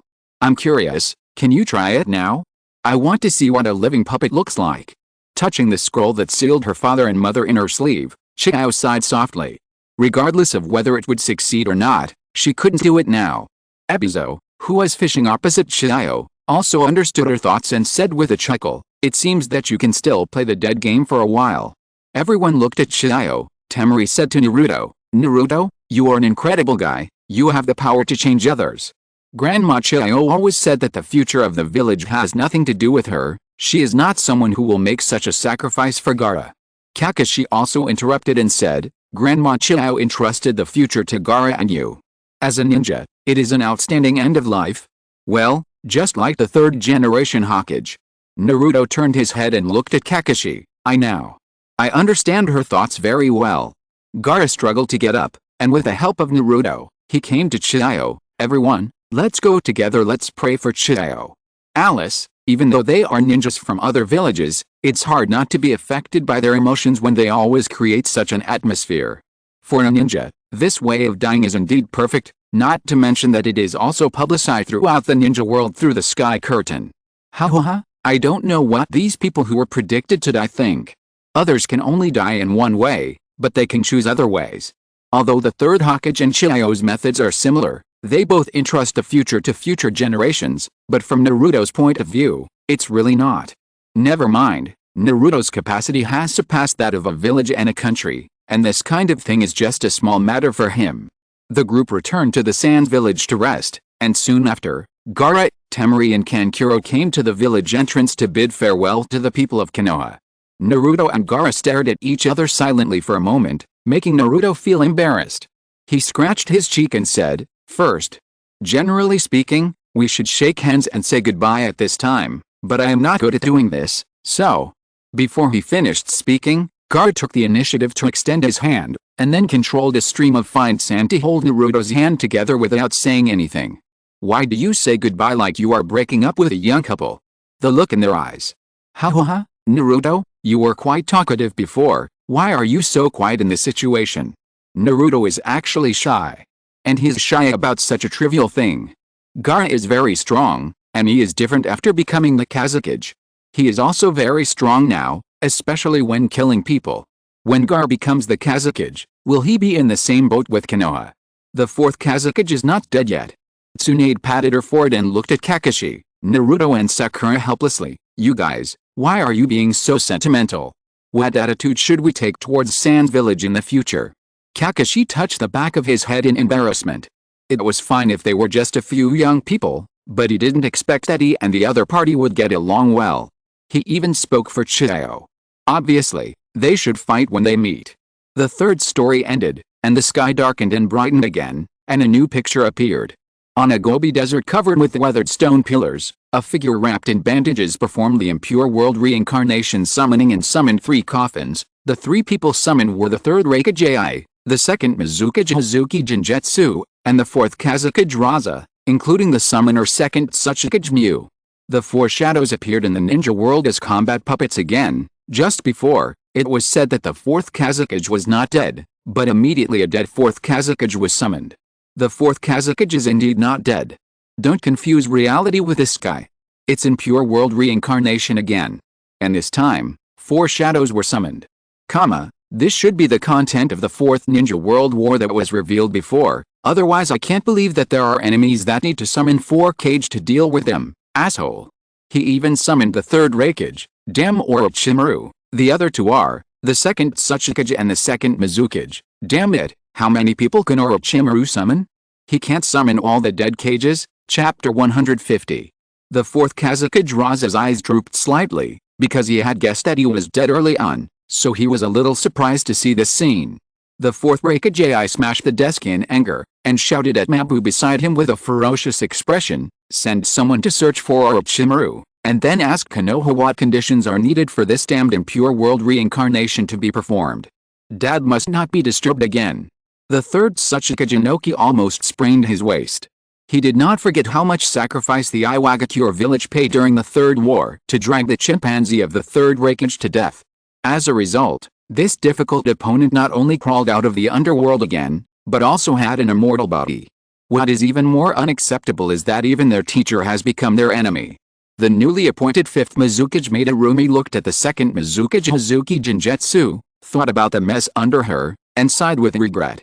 If the 2nd Mizukage had not died in World War II, perhaps there would not have been the birth of the Blood Mist village. The 3rd Hokage wiped the sweat from his forehead in secret. Thankfully, the 4 Hokage were sealed in the bodies of the god of death, otherwise even they would not be spared now. Where's this? The 3rd Raikage asked the people around him, and the 2nd Mizukage looked at the familiar figures in front of him and said tentatively, "Oh my, I didn't expect that the former enemies would gather again, but there is one more person I don't know." The 2nd Tsuchikage, who was the forerunner, explained, "This despicable trick was invented by the 2nd Hokage. It can call back the dead from the underworld and bind their souls. We were all forcibly summoned back by him." "The dead? What's going on?" The 2nd Mizukage hadn't figured out the situation yet, so the 2nd Tsuchikage reminded him, "Don't you remember? You died in my hands a long time ago?" 2nd Mizukage, "That's right, it was the 2nd Hokage Senju Tobirama who invented this ninjutsu that led to the current situation." Senju Tobirama, who was looking at the sky in the Pure Land, snorted lightly. This kind of scolding could not affect his mood at all. The second Tsuchikage knows a lot about impure world reincarnation. It seems he has suffered from the second Hokage. The second Tsuchikage and the second Mizukage died in the Second World War, the third Reikage died in the Third World War, and the fourth Kazekage died recently. This feeling of time and space confusion, not only that, the second Tsuchikage who killed the second Mizukage had to remind him specifically. This funny scene is also very interesting. What are you talking about? It was obviously the second Mizukage who killed the second Tsuchikage. Please, we are all living people. Who doesn't know that they both died together? Ah, that time. The second Mizukage remembered something, but quickly reacted and pointed at the second Tsuchikage and shouted angrily, "Hey, wait. Didn't you die then? To be exact, I killed you." Really? Forget it, let's not talk about this for now. Where's the second Hokage? Why can't I feel his chakra at all? The second Tsuchikage looked at Raza. On the contrary, a few kilometers away, there is chakra similar to this new face and a large group of people. I am the fourth Kazekage, and the previous generation mentioned the heroic deeds of several people. Luosha looked at the three people and introduced himself, and then explained what he knew. In my era, the second Hokage had died a long time ago, but there was still a ninja who could use the impure world reincarnation. His name was Orochimaru. No consciousness after death? The second Tsuchikage actually thought that the second Hokage was still alive. Ha, don't worry, now the second Hokage has no ability to summon you, but he himself has become the object of other summons. Chakra similar to that of Luosha, could it be Gaara? Why does Luosha's tone feel like he has seen Orochimaru use the impure world reincarnation? Luosha himself also has this feeling, and coupled with the fact that the previously exposed Konoha collapse plan is different from what was discussed at the beginning, he has reason to suspect that he died at the hands of Orochimaru. Thinking of this, Luosha breathed a sigh of relief. Fortunately, the appearance of Shinmu changed his mind, otherwise he would be close to death now. While the four people were talking, an eyeball floated nearby and observed their movements. The scene changed, and Gaara, who was covering one eye, said coldly, "Four people, one of them is Father." Although he was careful enough, Gaara's sand eye was still noticed by Luosha. Fortunately, Kabuto was confused by the actions of the ninja coalition and controlled the four people to slowly approach the coalition. In this way, they were delayed for a whole night time. The next day, the Ninja League arrived at the preset battlefield. The four cages who kept approaching them also noticed their movements under the perception of the second Tsuchikage. The speed of retreat is slowly slowing down. It seems that they have made up their minds. I don't know whether to cry or laugh. I actually have to fight with a cage of my own village. Even if Gaara can resist one cage, can the remaining people really defeat the other three cages? Don't say discouraging words. We are also growing up all the time. We will definitely be able to stop them successfully. That's right, let the cage see the performance of our new era ninjas. That's great.